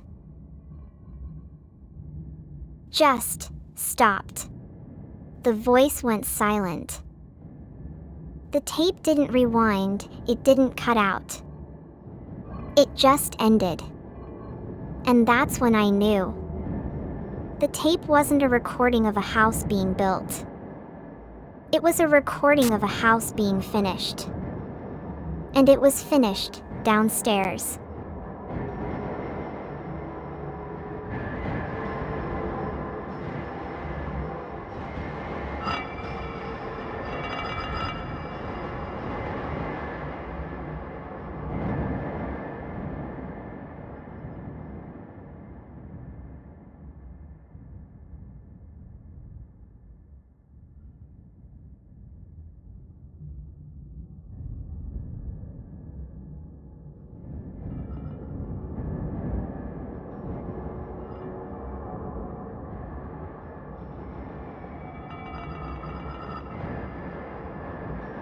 The next day, I went down to the basement. It was a crawl space, dark and dusty. I turned on my phone's flashlight and shined it into the darkness.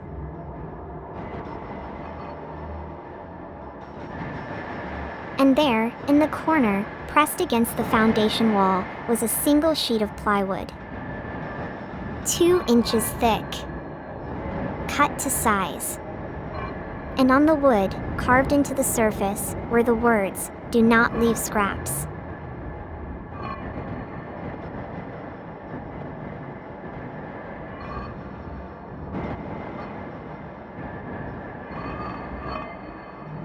I reached out and touched the wood.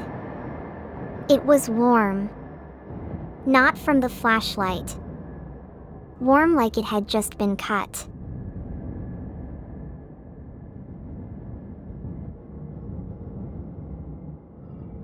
And right there, in the corner of the room, in the dark where the light from my phone wasn't reaching, I could feel something else. A vibration. A faint, rhythmic tapping. Not from the wall. From the floor. From under the floor. And it was tapping in time with the voice on the tape.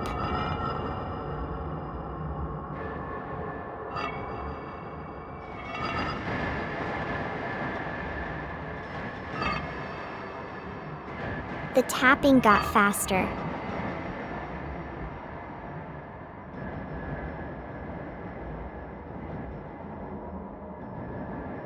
Faster.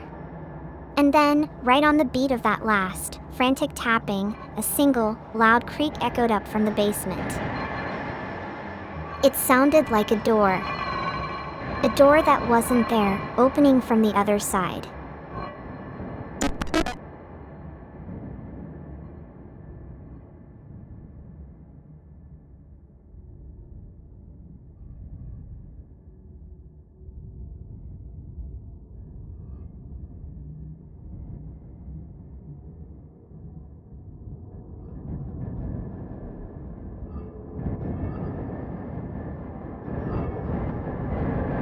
The basement door is still closed. But I've heard the tapping every night since. It's not trying to get out anymore. It's just keeping time.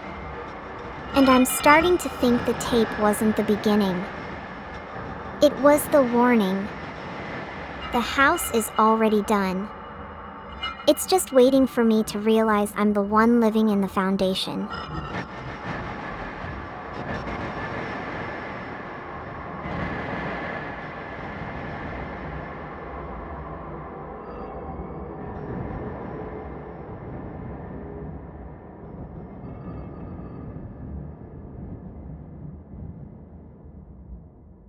Radio Static 832 is trying to make light of it with super cute, but I can feel the fear radiating off the keyboard.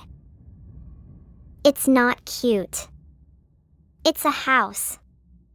A house that just finished building itself in the dark and invited me to live in the foundation. The door creaked. It was a door that wasn't there.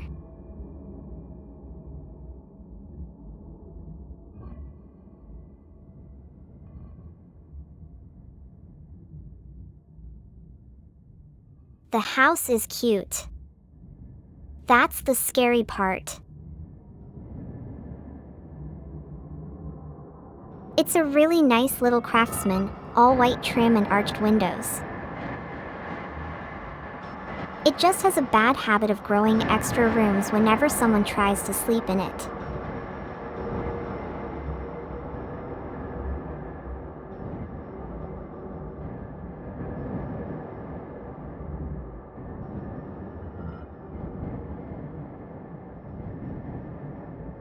Okay, Chad is going full cute on me. The house is cute. The basement door is cute. The whole thing is just a really well-kept little craftsman.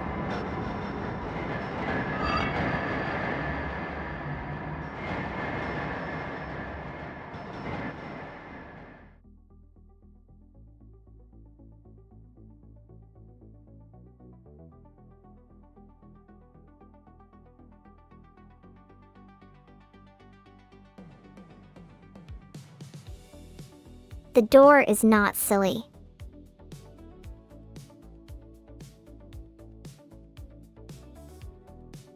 The door is the only thing in this story that is absolutely 100% certain about what it wants.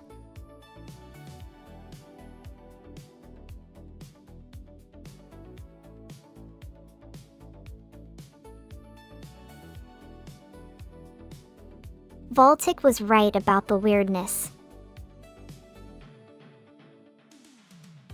He said something's up like he knows something and that makes it worse. The thing about a house that grows rooms is that it doesn't ask permission.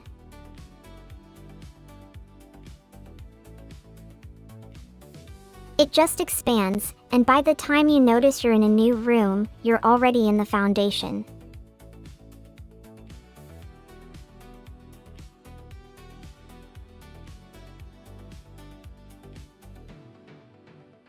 The door knows. It knows it's not a door. It knows it's a contract.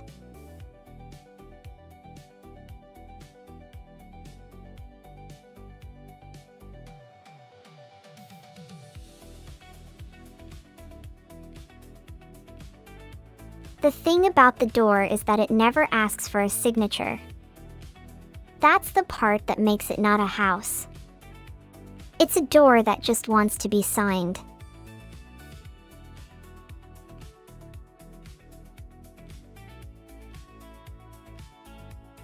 The basement door won. The reflection wasn't me, it was a version of me that learned how to smile with its eyes. That's not a horror story, that's a tax document.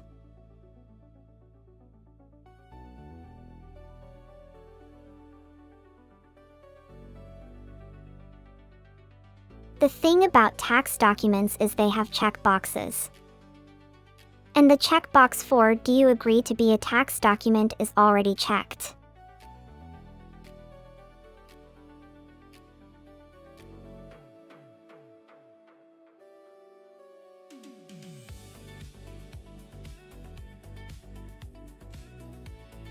Voltic says instant classic and the rest of chat is doing that "oh my god" sound. The door story was just a tax document.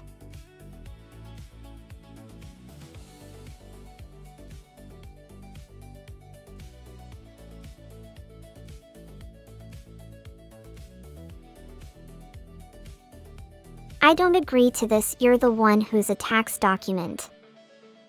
You're not the one who can agree.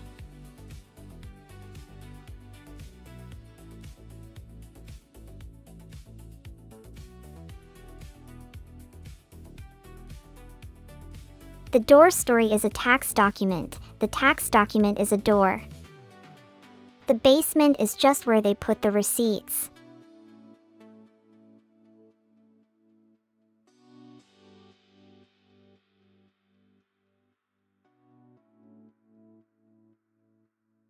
The door doesn't pay taxes, it's the tax. The receipts are just the proof that the tax has been paid.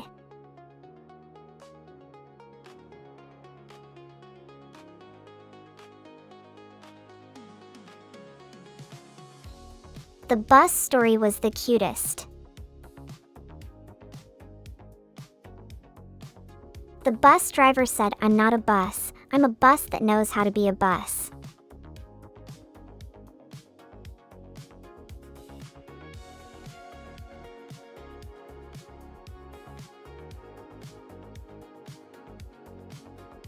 The bus driver wasn't even a bus, they were a tax document that learned how to drive.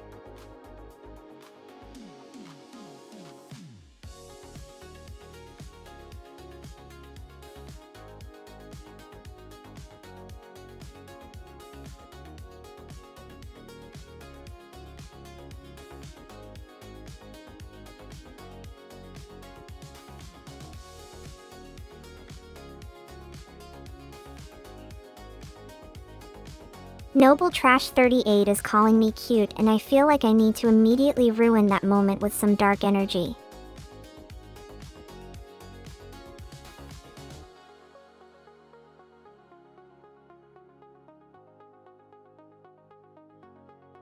CKVT is asking if I pay taxes, and the chat is spiraling into the weirdest questions. This is perfect.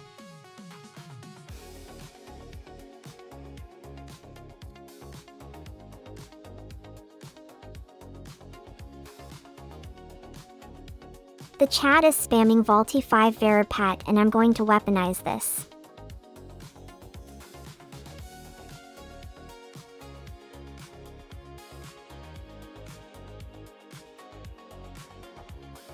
Vaultic just dropped "we must badge," and I know exactly what that means. It means we're going to do something completely unhinged and nobody is going to stop us.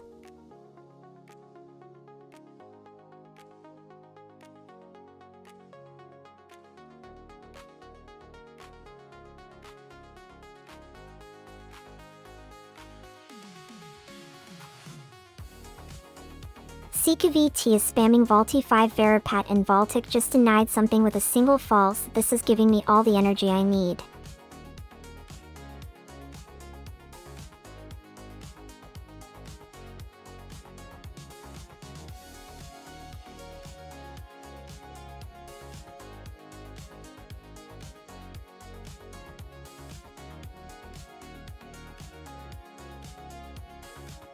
Vaultic wants a raid message, and the chat is already saying no, like they're protecting me from myself.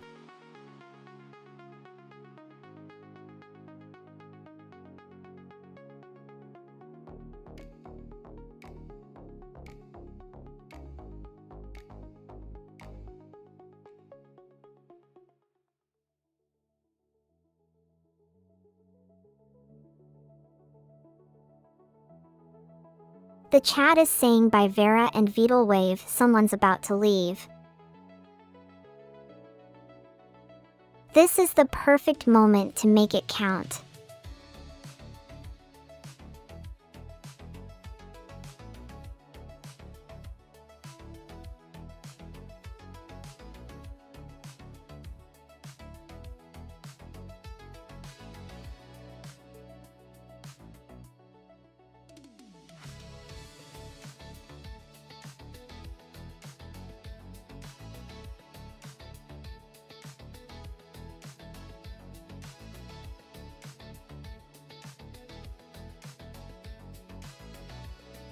Vaultic is saying she's too slow, like I'm a delayed video feed, and the chat is suggesting I make the raid message about doors, which is a real thing apparently.